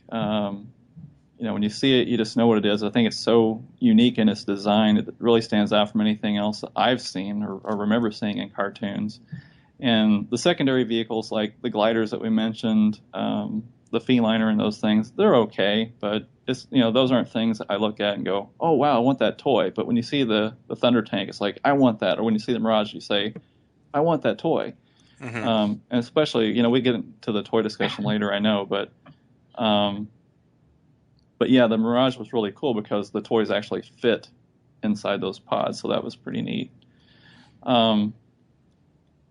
It's difficult to choose, honestly, like you said. I think if you were just taking the secondary vehicles against each other, I think the Silverhawks would have an edge. I think if you're just taking the Thunder Tank against the Mirage, maybe the Thunder Tank gets an edge, so it's kind of hard when you take them all together. I'm torn too. Did you have a vote, or are you still torn? Yeah, I think I'm going to vote Thundercats on this one, but Steve? just slightly over the Silverhawks. They both had some pretty cool vehicles, especially those main two that you'd really wanted to own as a kid, and I never owned either one of them. Yeah, I didn't either. Steve, what are your thoughts on the vehicles? Well, just based on these particular two, the Mm-hmm. Thunder Tank and the Mirage, not to knock the Thunder Tank, but it looks like a rejected G.I. Joe mobile. The Thunder Tank is better than any G.I. Joe tank ever made. I beg to differ, but Did you watch it? Did you watch it in the show much, Steve, or are you just going by design? I'm going by design. Okay, I can see where that would play a role in your. I could see where it could be better as far as the show, but they've never fought Cobra, so it's kind of a moot point. Mumra would kick Cobra Commander's ass any day. This I command. So, yeah, I don't particularly care for it because it looks like a rejected Snowcat or It does look like a Snowcat. It does have paws that go up and down and a mouth that goes up and down, but it does look like a Snowcat. I'll give you that. And I mean, just from the back treads, I prefer Mirage.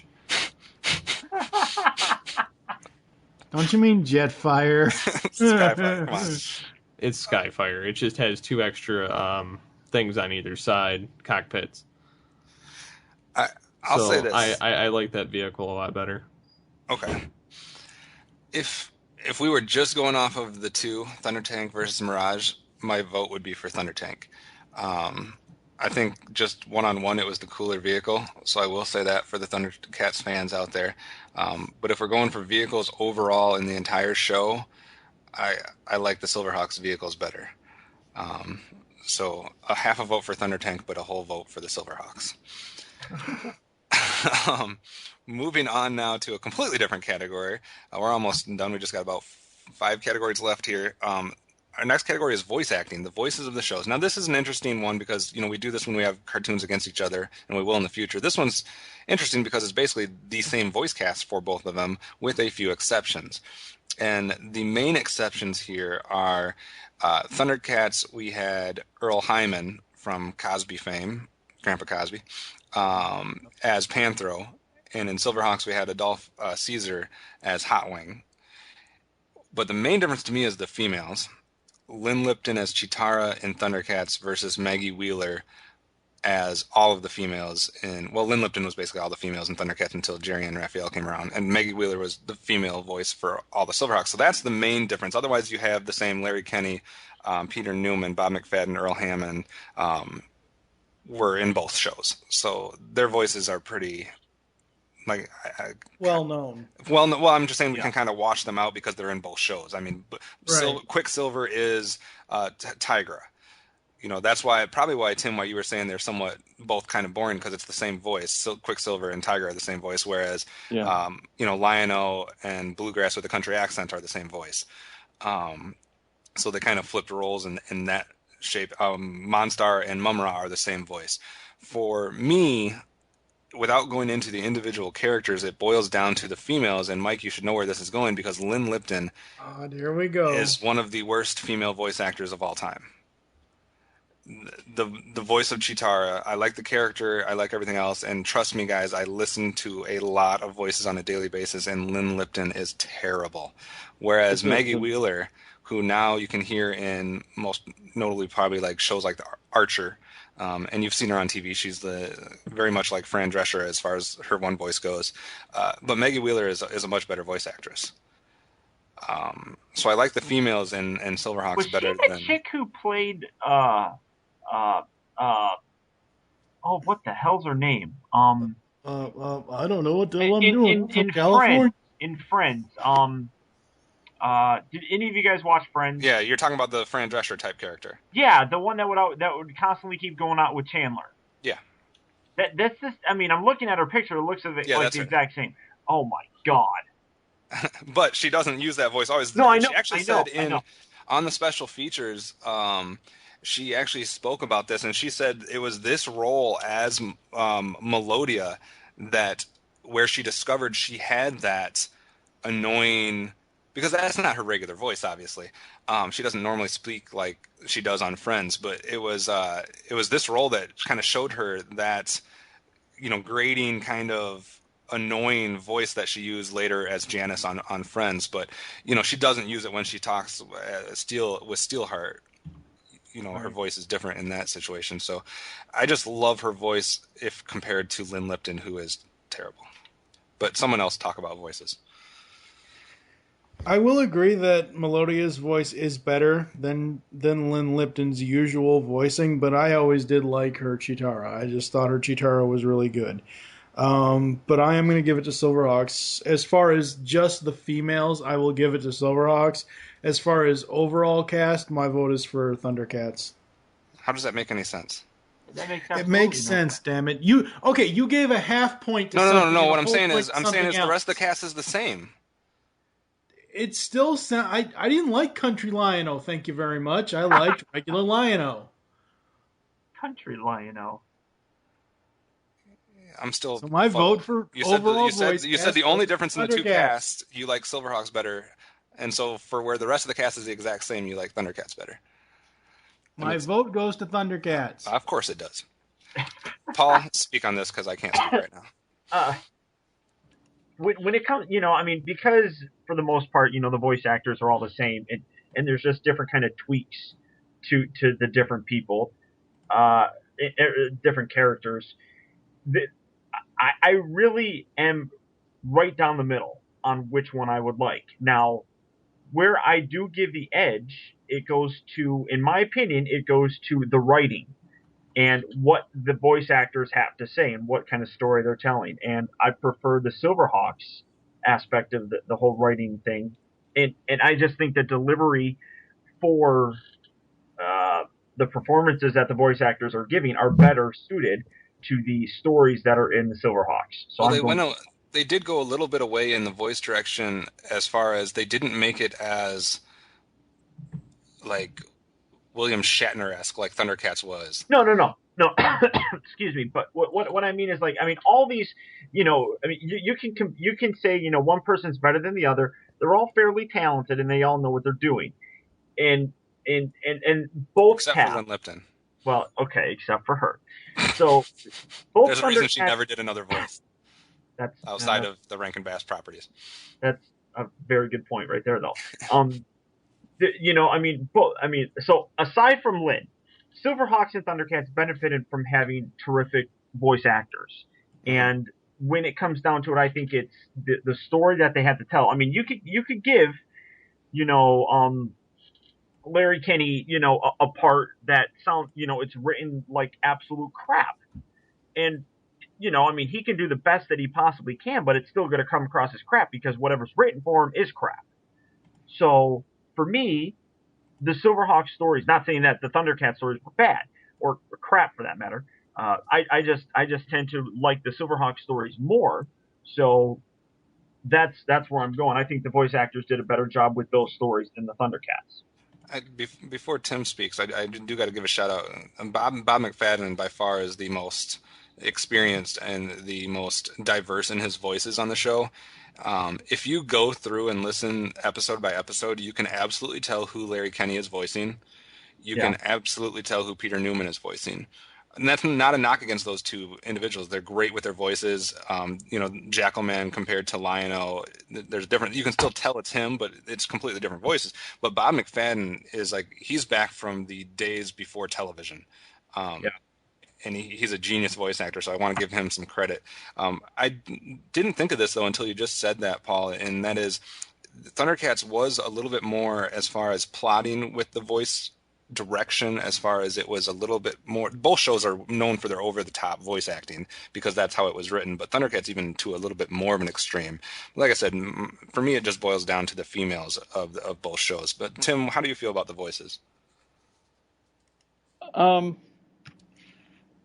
I think that one of the anchors that's missing from Silverhawks is Earl Hyman. I mean, his voice was just so big, and when I heard Panthro talking, I watched the pilot episode of Thundercats just before the show, and there's dead silence while they're in the ship, and he's delivering his lines about the planet that he found where there could be life, where they could breathe the air and everything. I mean, just anytime he's talking, it just grabs your attention. He just has that commanding voice. So I really wish he had been somewhere in the Silverhawks cast. Nice.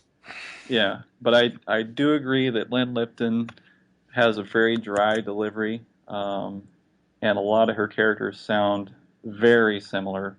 Whereas the other cast, like you said, you can tell that it's but it's not the same voice of Lion-O, or it's the voice of Tigra doing this other voice, but it's not so close that you pick it up right away. And as a kid, you might not as much. Yeah. Yeah, but when you're listening to Mandora the Evil Chaser, you're going, wow, that sounds just like Chitara. Or Luna, or whoever it is in one of the Amazonian women. Yeah. So I do see that argument. I do like her voice in Chitara. I think it's fine. It is sort of dry. But it's kind of sexy. She's, she comes off as a little older woman. I wasn't that bothered by it, but I certainly see why people have issue with her voice in that character. Why that delivery can be a problem for some people. But again, Earl Hyman, I can't vote for Silverhawks because I can't see that difference in the female characters really being, having that big of an impact on the entirety of the show. And Earl missing from Silverhawks is that missing piece. Yeah, if there is a reason to vote for Thundercats, I think it is Earl Hyman. Steve? I'm doing a cop out. I'm going with Thundercats just because I am more familiar with it. Fair enough. Moving on then to our last few here, the end of the series. We talked about the backstories and the origin stories. We got to talk a little bit about the ending of the series as far as how they come to a close, how it's left off. It may not seem like it's fair because Silverhawks is one season compared to 2 seasons for the Thundercats. As far as the Silverhawks, most people probably aren't familiar with how it ends because if you didn't remember it from when you were a kid, you have to own the second volume on the DVD in order to see that. It's a fucking air show. No, it's not. Yes, it is. Wow. It starts off, they're at an air show, and then Monstar comes in with a regular Villain of the Week plot. No, it's not, and you haven't seen the episode, so stop talking. I, on the other hand, who actually watched the episode recently, can actually tell you what it is. It does start off with like an Independence Day type air show, but it's not a Villain of the Week type of thing. They did. I will give them credit because part of them must have at least. I know the writing didn't write this as a end of the series type episode, but I get the feeling that they knew that there was a possibility that this was the last episode. So although it does not have the end like Thundercats does, where they knew it was coming to an end and they actually write an ending episode, a finale, they do some things in Silverhawks. They bring in everybody, first of all. They have all of the Silverhawks, all of the new additions. They bring in all of the bad guys. They bring in Seymour with the taxi cab. I mean, they bring in everybody. And the plot basically is if Molecular has has turned himself into the Mirage, and they don't know that, so the air show goes haywire when he takes off into outer, the nether reaches with the original team, and then the new team is left one-on-one, and they pair off against each one of the bad guys. So it does give a lot of homages to all of the individual characters, as far as they each get some time in battle, they each get some moments, and then they all end up back at Hawkhaven, and it shows all of this, the only time ever in the whole series where they show all of the Silverhawks together. So I will give them credit for at least including everybody and giving everybody some airtime. But they did not have the advantage like Thundercats did of knowing the series was coming to an end, whereas Thundercats got to write a finale episode where, everything turns out to be golden and everything, how does Wikipedia or something wrote it off as like everything turns out all right and peace and calm turns over all the world? It's basically for Silverhawks, it was basically that it says it starts off at a regular air show, and then Monstar comes in and we're not talking about screws Silverhawks. everything I just up. told you the whole thing about Silverhawks. Right, exactly. I actually watched the episode. Anyway, and I'm sorry, I keep saying 2 seasons for Silverhawks. Technically, it was 4 seasons actually. I know there's debate on this. I know there's debate on this because there's 2 seasons as far as the DVDs releases go. But if you go by years, they were released 4 years. in 4 different years. And each one started, season 2, 3, and 4 each started with a 5-episode miniseries. So technically, if you want to go by broadcasting, it was 4 seasons. But everybody else considers it 2 seasons, so we'll let the debate on that go somewhere else. Yeah. Basically, the finale for Thundercats is that Panthro has finally figured out how to access the key, deciphers how to use the Key of Omens, and he enters the code to open the lock, and suddenly the Guardian of Omens is summoned. And they basically have to go out and find out all these things within 24 hours and meet back. Key to Vector Sigma? Yeah, it's kind of like a Key to Vector Sigma storyline. Everybody loves but at least it was a legitimate ending. Right. I think when it comes down to it, and I don't know for sure, but I think like Kevin said, I think that they had an idea that it might be the last one. I see it looking like this. Okay, guys, write this episode. We might get picked up for another season, but we might not. So, if we don't kind of work some stuff in there where this could be the last one. But if it's not, work it so it could not necessarily be a last episode. That's how I look at the ending for the Silverhawks, and I think it's very unjust. And I think I don't think you can give a proper comparison between the two, because Thundercats was ended. There's no question about it. I mean, it was a finale. That's just how it was. Silverhawks was, left. Well, it might be the end, but it might not be. I mean, you can look at it now, through the looking glass, and in hindsight, you can see that, okay, it could work as a last episode, but when you're a kid and you're watching it, you have no idea that it's going to be the very last episode. Right. Silverhawks is basically a shitty NBC pilot as far as its finale, because they canceled it before it got a good ending. Unfortunately, there's very few cartoons out there that get a proper ending. True. Unfortunately. True. But Thundercats did, so just to get it out of the way, my vote's for Thundercats on this one. Yeah, mine too. I do have to give it to Thundercats with the pretext that I don't think we're comparing 2 equal things. That's fair. Thundercats, yo-ho! So is it safe to say everybody's vote was for Thundercats and we move on? Yeah. Yes. All right. Tim, what do you got to say? The next category was the ending PSAs, because hey, it's not an 80s show unless it has an ending public service announcement of some sort. So we have the moral lesson that was put into the Thundercats versus the science lesson that was put into the Silverhawks. I am going to let Paul... I'm going to shock people here. Okay, but I'm going to let Paul talk first here. Well, hold on before he goes into a long tangent. I'm just going to get this out of the way right now, and I'm going to shock people right now. I got my moral lessons from He-Man, so I choose the science quiz because, as I said earlier, about 2 hours ago, it actually helped me taking tests in school as far as learning something. You got smart. So, yeah, exactly. So I choose Silverhawks as far as the PSAs.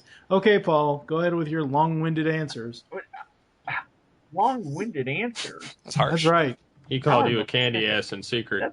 That's what he said. That's what he said. I'm going to go with the science quiz simply because it involved kids. I mean, there's a moral lesson, and you can learn it. Okay, that's fine.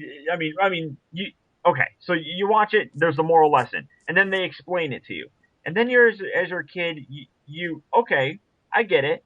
But at least with the science quiz, it involved you, and you got to pick.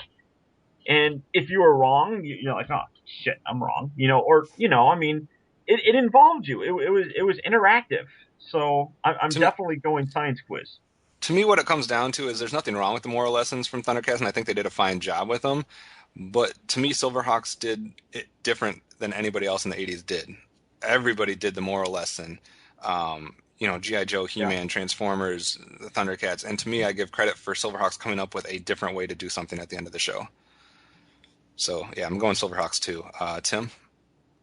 Yeah, a lot of those shows did those moral lessons, but Thundercats did it a little differently. It usually fit in with the show. In G.I. Joe or He-Man, there'd be the end of the show would wrap up before the last commercial break. Then they would come back and have this very short segment that may have something to do with the show, or maybe it wouldn't. Right. I remember He-Man showing up in one episode and came in to the I will the give camera Thundercats pans in. credit because they actually had a psychologist online that they would give the first draft of the story, and then the child psychology guy would come in, and then they would adjust parts so that the moral actually fit into the episode. So that was a good thing. Yeah, and I mean they promoted the show that way too, saying we're going to teach kids morals in the show. So, but the science quizzes were a cool way to deviate from that, to do something different, but yet still have a message for kids. And it was fun to watch those shows and then try to guess the correct answers. I think every kid played along with that. And I even enjoyed them, watching them as an adult again, trying to see if I could get the right answers. It's too bad they didn't get to do what they originally were planning to do, because it was originally going to be like a call-in or mail-in contest that you could participate in, as far as with your right answers. If you called in and got the right answers, you can get like a prize or whatever, but they couldn't work it out logistically. Yeah, and that would have been really cool. So I think they had a great idea with this. I think it worked out really well. It fit in with the show. So yeah, I'm going to vote for Silverhawks on this one. Steve? I'm going to go with Silverhawks on that, because I just remember watching a lot of shows and having the same kind of upbringing watching them. Yeah. As far as the learning at the end. Yeah. A clean sweep for the Silverhawks for once. One thing that I will say quickly, I don't know why this just kind of popped in my mind, but not to create some kind of a controversy, but I don't think it's necessarily the responsibility of cartoon creators to teach morals to kids. I think that should come from the parents. But in the 80s, they had to. Oh no, you're absolutely right. But I mean, there's they're sticking the morals down your throat, and this is the way that it is. And for the most part, I mean, I agree with all the morals that they're saying, but I think that really should come from the parents. Yeah. And I would really hope that if the parents were watching these with their kids, that they could elaborate more on the morals that they just watched in the cartoon. So that's all I was going to say. And you're right. I mean, they did kind of shove the morals down people's throats, but they did that because it's learning. Well, but they had to do that because of the fact that at the time, everyone talks about the ratings boards now and TV ratings. At the time, all those action cartoons would not have been on TV without those morals. Well, it would have been the 70s and everything would have gotten banned. Well, yeah, exactly. I mean, you got all these cartoons where there's, good versus evil, and there's a lot of violence and stuff. And then at the end of it, you can learn what that violence, really meant. Why are the good guys fighting these bad guys? And I agree with everything that they're saying, but I I just wanted to make a little side note that hopefully that the Right. parents were also doing that kind of stuff with their kids. In an ideal situation.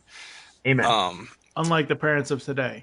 Which hopefully, we'd almost have to have these today because otherwise, where are they going to learn their morals from? That's friggin' truth. Our next category, although technically not a part of the rest of it because this is supposed to just be comparing the cartoons, but part of everybody's experience as a kid watching these cartoons, especially in the 80s, obviously, since that's what we all get yelled at for. Oh, it's just a 30-minute commercial bullshit nonsense. Anyway, is the action figures. So don't get me started on that soapbox, but we'll just specifically look at the action figures comparatively, the Thundercats and the Silverhawks. Thundercats were much larger in scale, a little less articulation on the Thundercats side, but bigger. Bigger weapons, bigger characters, whereas the Silverhawks were a little bit smaller scale, bigger than G.I. Joe. I don't even think the articulation was all that different. I think the articulation was almost identical between the two. I mean, none of the Silverhawks had like elbows or knees or anything. That's and true. I don't think any of the Moonstar had knees. Oh, that's true. That is true. Yeah. I'm knocking all of my toys over. But I wanted, as far as comparison goes, like the silver size-wise, Silverhawks are closer to the turtle size. Yeah. Kind of like 5-6 inch type figure. I want to say the Thundercats are huge. Yeah, they are. Yeah, they're more so like 5-inch, 6-inch. Yeah. But good gracious. I mean, I personally only have experience with the ones that I own. I own Lion-O and Mum-Ra for the Thundercats. I own Quicksilver and Moonstar and Copper Kid and Hot Wing for the Silverhawks. And I used to have Bluegrass. I don't know what happened to them. And the Silverhawks all have like cloth wings. Well, I shouldn't say that. Some of them have cloth wings, and another line had the actual I want to say I didn't own any of these, but they were almost like plasticky where you could hit their knees and they would like pop open. Yeah. So there was some cloth, there was some plastic. They all came with a bird of some sort that could perch on their arm or that had some type of action. No weapons, so to speak, whereas the Thundercats had more weapon accessories, whereas the Silverhawks just had their birds. I'll let you guys talk first. Tim, why don't you talk about the toys between the two lines?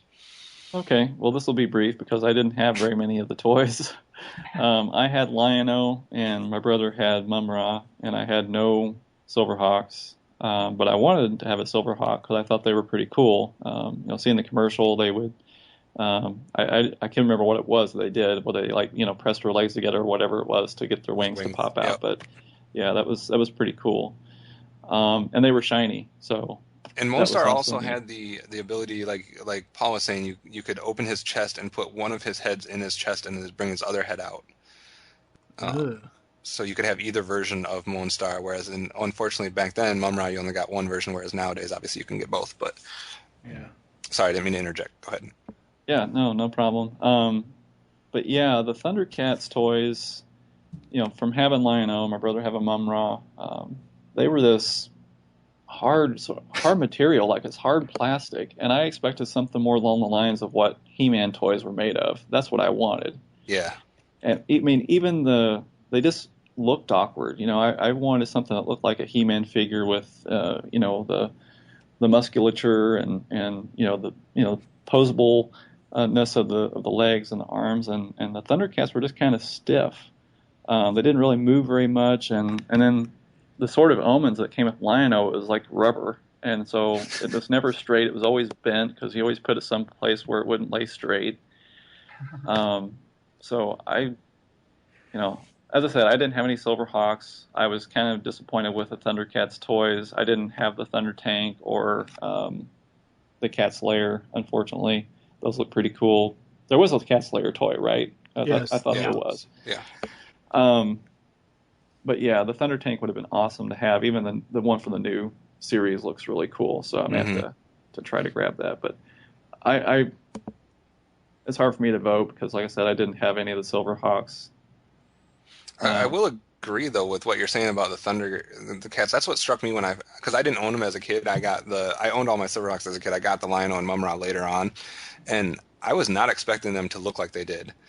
And I got them, and I'm like, first of all, they're huge, and second of all, they're so stiff, and the coloring even is a little bit weird. I will say that both lines did great jobs on the likeness of the faces to the cartoon. Yeah. all of the faces of both the Silverhawks and Thundercats to me look like the cartoon faces, which is something that some toy lines cannot figure out. But yeah, to me, it's the stiffness. Looking at you, Ghostbusters. It's the stiffness and the size of the Thundercats that puts me off a little, whereas the Silverhawks all did something. And that's always something. That's why I liked Transformers as a kid. I liked toys that actually do something, and the Silverhawks had the push the legs and the wings pop out. The Hawks did stuff. So I'm leaning towards Silverhawks on this one. I think the only thing the Thundercats toys did, I seem to recall that Lion-O and Mum-Ra's eyes lit up somehow. Yeah, you put there a were little light key up thing. versions. You put a little key flashlight thing in the back of them, and their eyes would light up. Yeah. Okay. I actually have to go with Silverhawks on this one. I did love all the Thundercats toys. I had Panthro, Lion-O, Tigra, and Mumra. I wanted Slithe Monkey and Jackalman. I never had those. There was three. never a Jaga figure, was there? Yes, there was. Yeah. Yes, there was. I know there was because I've seen pictures of it, and I went through a whole friggin' debate on Toycast episode 85. That's why I brought that up. Yeah. So it's yes, there was rare. a Jaga figure. I also had Groon. I loved having Groon. I thought Groon was a really cool toy. Yes, the Thundercats figures are really stiff. Yes, the Sword of Omens was a piece of shit. It just was. As a kid, I always wanted to just reach into the television and just take the actual sword out. The 2011 sword is a piece of shit too, by the way. Yeah, it is. The only Sword of Omens that's any good is with the 2010 San Diego Comic-Con Lion-O. Yeah, that was actually they even like chrome metal. They even have the other sword though that you can buy separately doesn't go with any of the figures in the 2011 line, like a separate sword that you can actually hold in your hand. Oh yeah, the roleplay sword. Yeah, the roleplay sword sucks too. Yeah, no, it doesn't. I think it's cool. It only goes up twice, so it doesn't go with a third. That sword sucks. Yeah, but it's a kid's toy. I will say that I had the role-playing Thundercat claw when I was a kid. It has 3 extensions. There's one that has 2 and there's one that has 3. I'm sorry. Right. Yeah, someone gave me that one for as a gift for Christmas, and yeah, it has 3 extensions. I'm wearing the Thundercat claw from the 80s. While we talk about Kevin's private role-playing issues there. Continue. I had to have my mom buy me at some point as a kid 3 different Bluegrasses because I always would lose Bluegrass. I lost him. I don't know where he is. I could never find him. Copper Kid, I remember I would always have my mom run extremely hot scalding bath water, and I would just scald the hell out of that figure. You might want to see a doctor about that. No. He's like, die. Think of Copper Kid as Universe Starscream, Paul. You know what you did to Universe Starscream. Raped it. Pretty much, yeah. Well, I loved the I made him Quicksilver a bitch. figure. I loved the Steel Will and Steel Heart figures. So I got to give it to Silverhawks on the toys. I wish I could have got some of the bad guys besides Moonstar because they look cool in the picture, even though Buzzsaw's the wrong color. But I wish I could have had like Molecular. He looks like he's green in the picture. He is green. He is. I got the toy. No, I'm saying the cartoon is gold. Oh yeah. Oh, okay. I thought that's you were what I was saying. about the toy being. Okay, wait. So in the cartoon he was gold, and the toy he was green. Maybe it was fake gold. Or maybe we have a frenzy in. Oh, don't even. Okay. Steve, what do you think of the 2 toys by looking at the pictures there and everything? By looking at the toys, I'd have to go with probably Silverhawks. It looks like they've got more articulation to them and more probably posability to them. The one that has more articulation than any of the Thundercats is Monstar. Yeah, and it's not necessarily the articulation on the Silverhawks. It's just that they're not so stiff. True. Stargazer has knee joints too. Yeah, and it's just that they're not so stiff. Even they might not have like a lot more articulation, but they're just not so stiff. Their arms move more freely up and down. I don't know. It's just something about them that. Didn't the Thundercat? Now, see, I haven't had a Thundercat toy in about 28 years. So, couldn't you also like squeeze the legs together and their arms would move up and down? The Thundercats? Yeah, or I'm thinking like with Lion-O, couldn't you? Or wasn't His there like arm. a mechanism where his Yeah, like his claw. one arm would go up? Yeah. Now, That's the only thing I really remember, because I remember having Lion-O and I remember having Panthro. That's all I remember having. But the one problem that I had with the Silverhawks, and I mean I love the Silverhawk toys. I picked the Silverhawk ones, but the chrome on them, you couldn't really play with those things without that chrome coming off like Oh no, yeah, instantly. Uh, yeah. I mean, so much that went like not well a couple years ago. I went and I wanted to buy some of them, and I bought a Copper Kid. I got a Steel Will. Who else do I have? I got Stargazer. I got Mumra, Molecular, and oh god, there's another one that I have. I don't remember. Oh, Moonstriker. I have a Moonstriker. So and every single one of them, the biggest problem with it as an adult collector is I want them to be perfect and the chrome to be perfect on them. Unless you buy these things like mint and packaged still, you are not going to find one that has like perfect chrome. And if you do, you're going to pay almost more than one that you would buy if it was in box or in package. So that was always a huge problem that I had with them. I loved them. I loved the way they looked. I loved the whole wing gimmick, everything. They had the flashiest look on the toy shelf. Yeah, I just hated the fact that if you took your Mumra and punched Quicksilver in the face, well, you're gonna end up chipping off some of the chrome. And that's the other thing, like all the flesh tones, like at least on like for example, because I don't have Quicksilver, but like Steel Will, his arm, like the painted arm that looks like flesh, is actually painted. I mean, underneath it is chrome. So it's chrome, and then you paint over that. It's really ridiculous. It is. But I digress. So and Buzzsaw's really fun because you take his mouth and you go up and down and go and his little things spin. The Buzzsaws on his shoulders. You like lift his head and there's like a little gear. You lift it up and then they spin, and then you bring it down and they spin. It's real cool. All right, so moving on to our final category. We finally got to category number 20, which is taking all of this into consideration, and you probably can predict most of our votes, but taking everything into consideration, the characters, the stories, the plots, the vehicles, the environment, everything. Overall show, who gets your vote as the better overall show, Mike? Thundercats. I can go back and I can watch varying episodes, sagas of the Thundercats cartoon more so than I can watch Villain of the Week from Silverhawks. For me, I love both of them, and I never wanted it, during our Tooncast debate, I didn't want it to make it seem like I loved Silverhawks way more than Thundercats or anything like that. I love them both. I love them both, but for me, there's two things. Number one, I'm just a bigger sci-fi and space fan, and number two, and I know you guys have had different opinions about this, but in watching both of these as a year-old person, I did not get as tired watching the Silverhawks episodes. When I was getting through all of the 100 and whatever Thundercats episodes, it was almost painful to have to continue watching them at one point. And then they introduced some new characters, and it got a little bit better, and then some of that got stagnant. Whereas I watched literally 32 episodes of Silverhawks in 2 days without even flinching. I was never tired of it. I never was bored with it. Let me ask you a question, though. Were you bored when you were watching the first 32 episodes of Thundercats? Yes.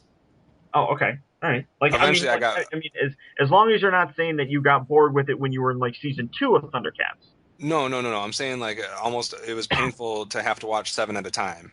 Like that was because I would watch them in like 5 or 6 or 7 at a time, and it was much harder to get through 5 or 6 or 7 at a time of Thundercats than it was of Silverhawks. I don't know what it was about it. I love both shows. I absolutely love both shows. I think they're both great, but space and sci-fi usually gets the edge for me. So my vote is for Silverhawks as an overall show. Tim? Yeah, I'm going back to Thundercats. Again, for me, it's similar to what Mike said. It's just a team of crime fighters with the Silverhawks, and it's not a bad show. Like you, Kevin, I like both shows. I just like Thundercats a lot more. Just having those different settings. I like the mix of, fantasy, sword and sorcery, and the technology. It just, for me, it made for richer stories. I like the Thundercats. I enjoyed watching those. It was I wanted to be a Thundercat. That's kind of how it felt like. I wanted to be there with them, exploring the world. They were just a really cool team, and again, I just felt like the Silverhawks were kind of boring. I would rather not spend time with them. I'd be on the villain side. It's all right to be a villain fan. Yeah. Paul, overall show. I really like, and I'm going to steal Tim's words here, that as a kid, I wanted to be a Silverhawk. I thought, kind of like what you were saying, Kevin, that, the whole space and sci-fi thing, that was always something that I really, really enjoyed. And I remember as a kid, there was a couple different things that I would do when I would go out into the playground. I would always pretend I was Optimus Prime, and I would always pretend like I was transforming into a truck, or I was a Silverhawk running around with my arms out pretending like I could fly. So for me, I have to go Silverhawks. And that being said, Mike, just so you know, Steelheart is hotter than Cheetara. True that. Carry on. No. You're Nope. done. You already said your. Nope. There's no rebuttal. Nope. Steve, based on everything you knew coming in and all the discussions we've had so far and kind of what you've maybe learned along the way, overall, which would you say was a better show in your opinion? You can get that $20 back. If it actually goes into my PayPal.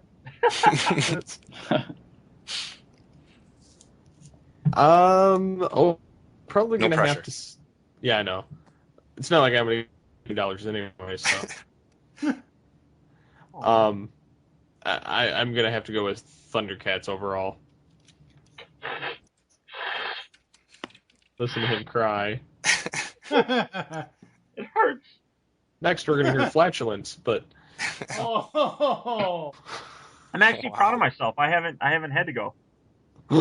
Okay, yeah. Kevin, what about you?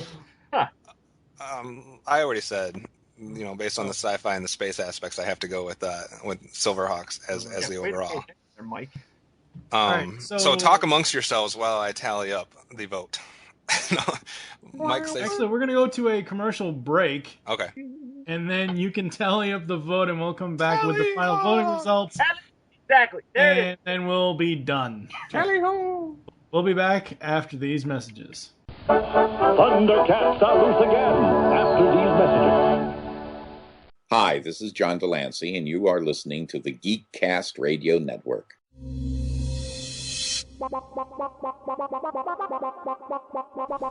You can now hear our show on Stitcher Smart Radio. Stitcher allows you to listen to your favorite shows directly from your iPhone, Android phone, BlackBerry, or Palm phones. On demand and on the go. Don't have Stitcher? Download it for free today at Stitcher.com or in the app stores. Stitcher Smart Radio, the smart way to listen to radio.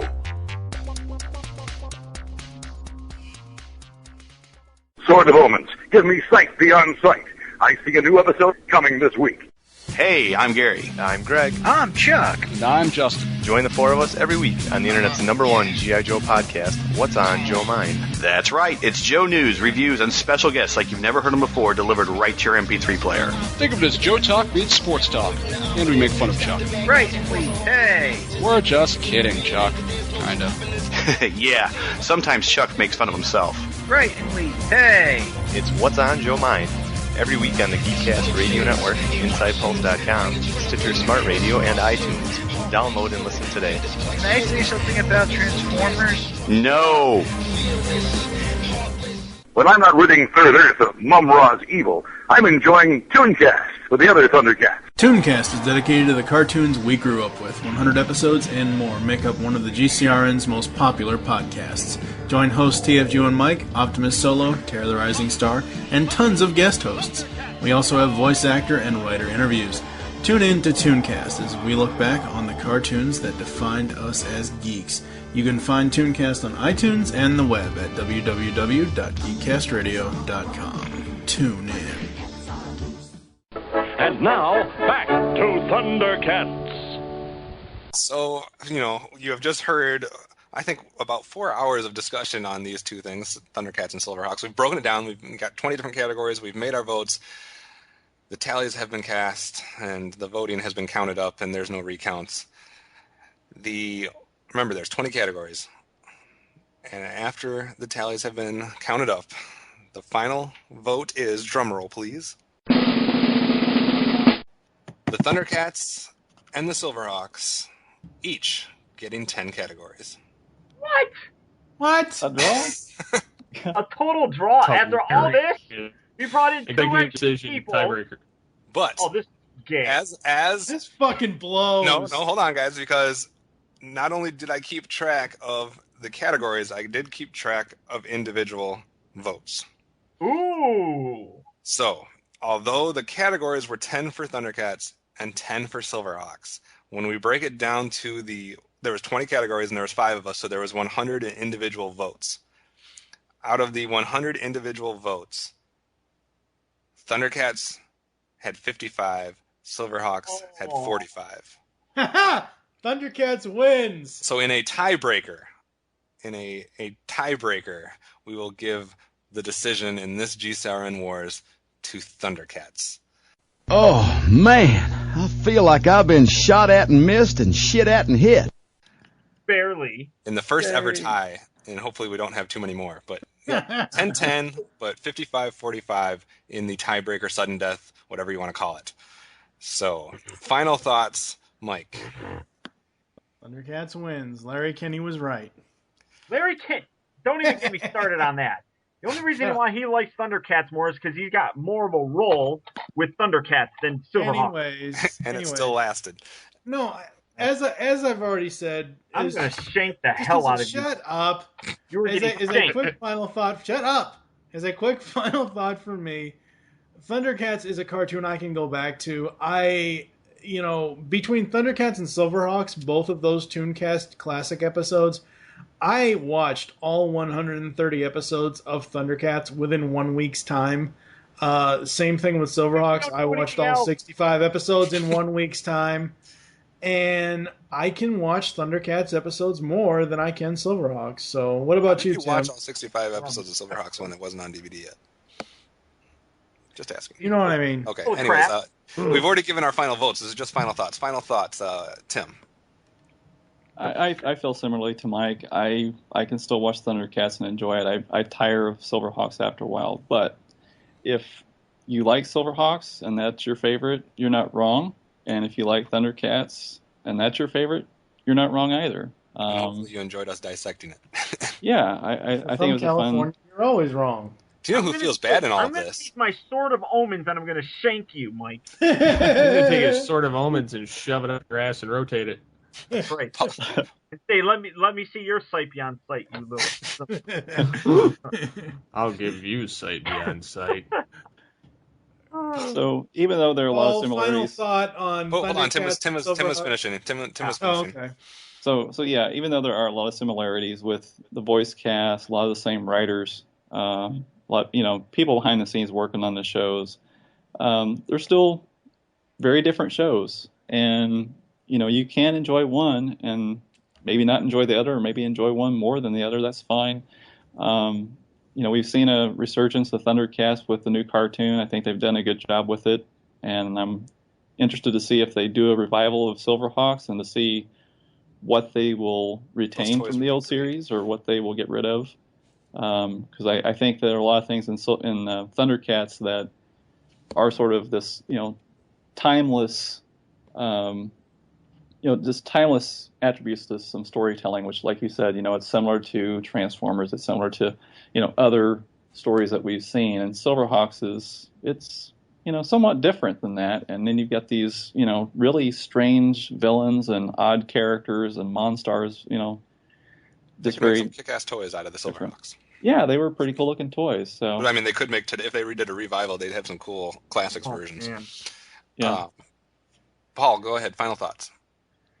I like what Tim said, that when it comes down to it, there's no losers in this. There really, really isn't. It's I think the voting kind of shows that both of these were very solid shows in their own right, and you can like one, you can like the other. It doesn't really matter. I mean, they're good. They're both good storytelling agents. And as kids, we were privileged and lucky to have gotten those, because a lot of the crap that comes out now is crap. And you don't get shows like Thundercats. I mean, even the new Thundercats now is, while it's similar, in my opinion, it's radically different than the original Thundercats. And I love what they're doing with it in terms of the stories. But kids that watch it nowadays, they have a different perspective of what the Thundercats were when we were kids. So I would absolutely love to see a revival of a Silverhawks series. That would be the toys would be phenomenal. And like I said, as soon as I bought the new 2011 Thunder Tank, I wanted to go and buy a Mirage again.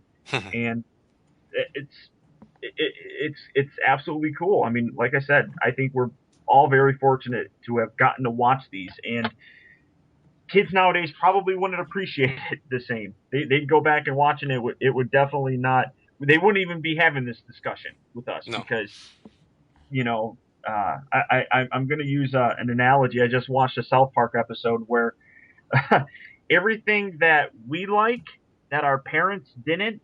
I mean, they heard it as shit. Everything that we listen to now in terms of music that young kids listen to, we think what they listen to sounds like shit. So everything that we watched, kids nowadays would probably say looks like shit. So that's it. Steve, final thoughts. It was interesting to see when there's this whole wars between the two shows. I can't say I'm not surprised that they were so close. But yeah, I also have to agree with Paul that I doubt that modern era people would have the appreciation that we do for these type of shows. The one people I feel bad for in all of this are the Tiger Sharks. Aww. Poor Tiger Sharks. Never getting talked about. But no, I enjoyed it. I did not expect it to be this close. I expected Thundercats to come away pretty easily. And I am glad that in 3 categories Mike did vote for Silverhawks. So that was impressive. Yeah, I can be objective, goddammit. After we ranked it. Anyway. You still picked Snarf, though, didn't you? No, I picked Copper Kid. Okay. I picked the lesser of two evils. Thank you very much. Something else that was. Oh, he picked the villains. Yes. Anyways, take it away, Mike. All right, so we hope you enjoyed this episode of GCRN Wars, forever how long as it is. Wish you'll join us next time when we'll be arguing about something else. For now, I am TFG and Mike with Toon Master Tim. I am Paul the Optobotomus. And I am Optimus Solo. And if you have any other ideas for future debates and battles, we have some, but you could always comment and leave us them. My name is Steve Megatron Phillips. We'll see you next time when we'll constantly be fighting about something else. I bet the next battle is Barbie versus Friendship is Magic. Oh, no. Shit. What the hell kind of storm have I started? So we'll see you next time, only on GCRN Wars. Moan. Monstar's headed for the casino, and he's going to tear me and Poker Face apart! Lady, you got more nerve than a bareback bronco buster. What do you think, Skip? We've got to do it, cowboy. That's what we're here for. Why don't we fuck her first? She was right. I don't like it. And I'm going to tear this place apart. I'm in charge here. If you're going to tear anything apart, start with me, cocksucker. Sorry, Commander.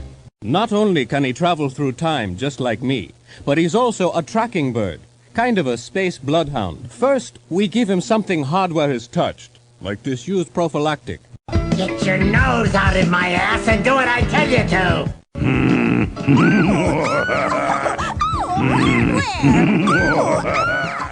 Where you got these mice down to? Oh? -0? No, it was good. We had it. Shit! Okay, we had some noise on that. Hold on. How is it you guys can pick up the goddamn cellophane and you got me screaming? I don't understand this shit.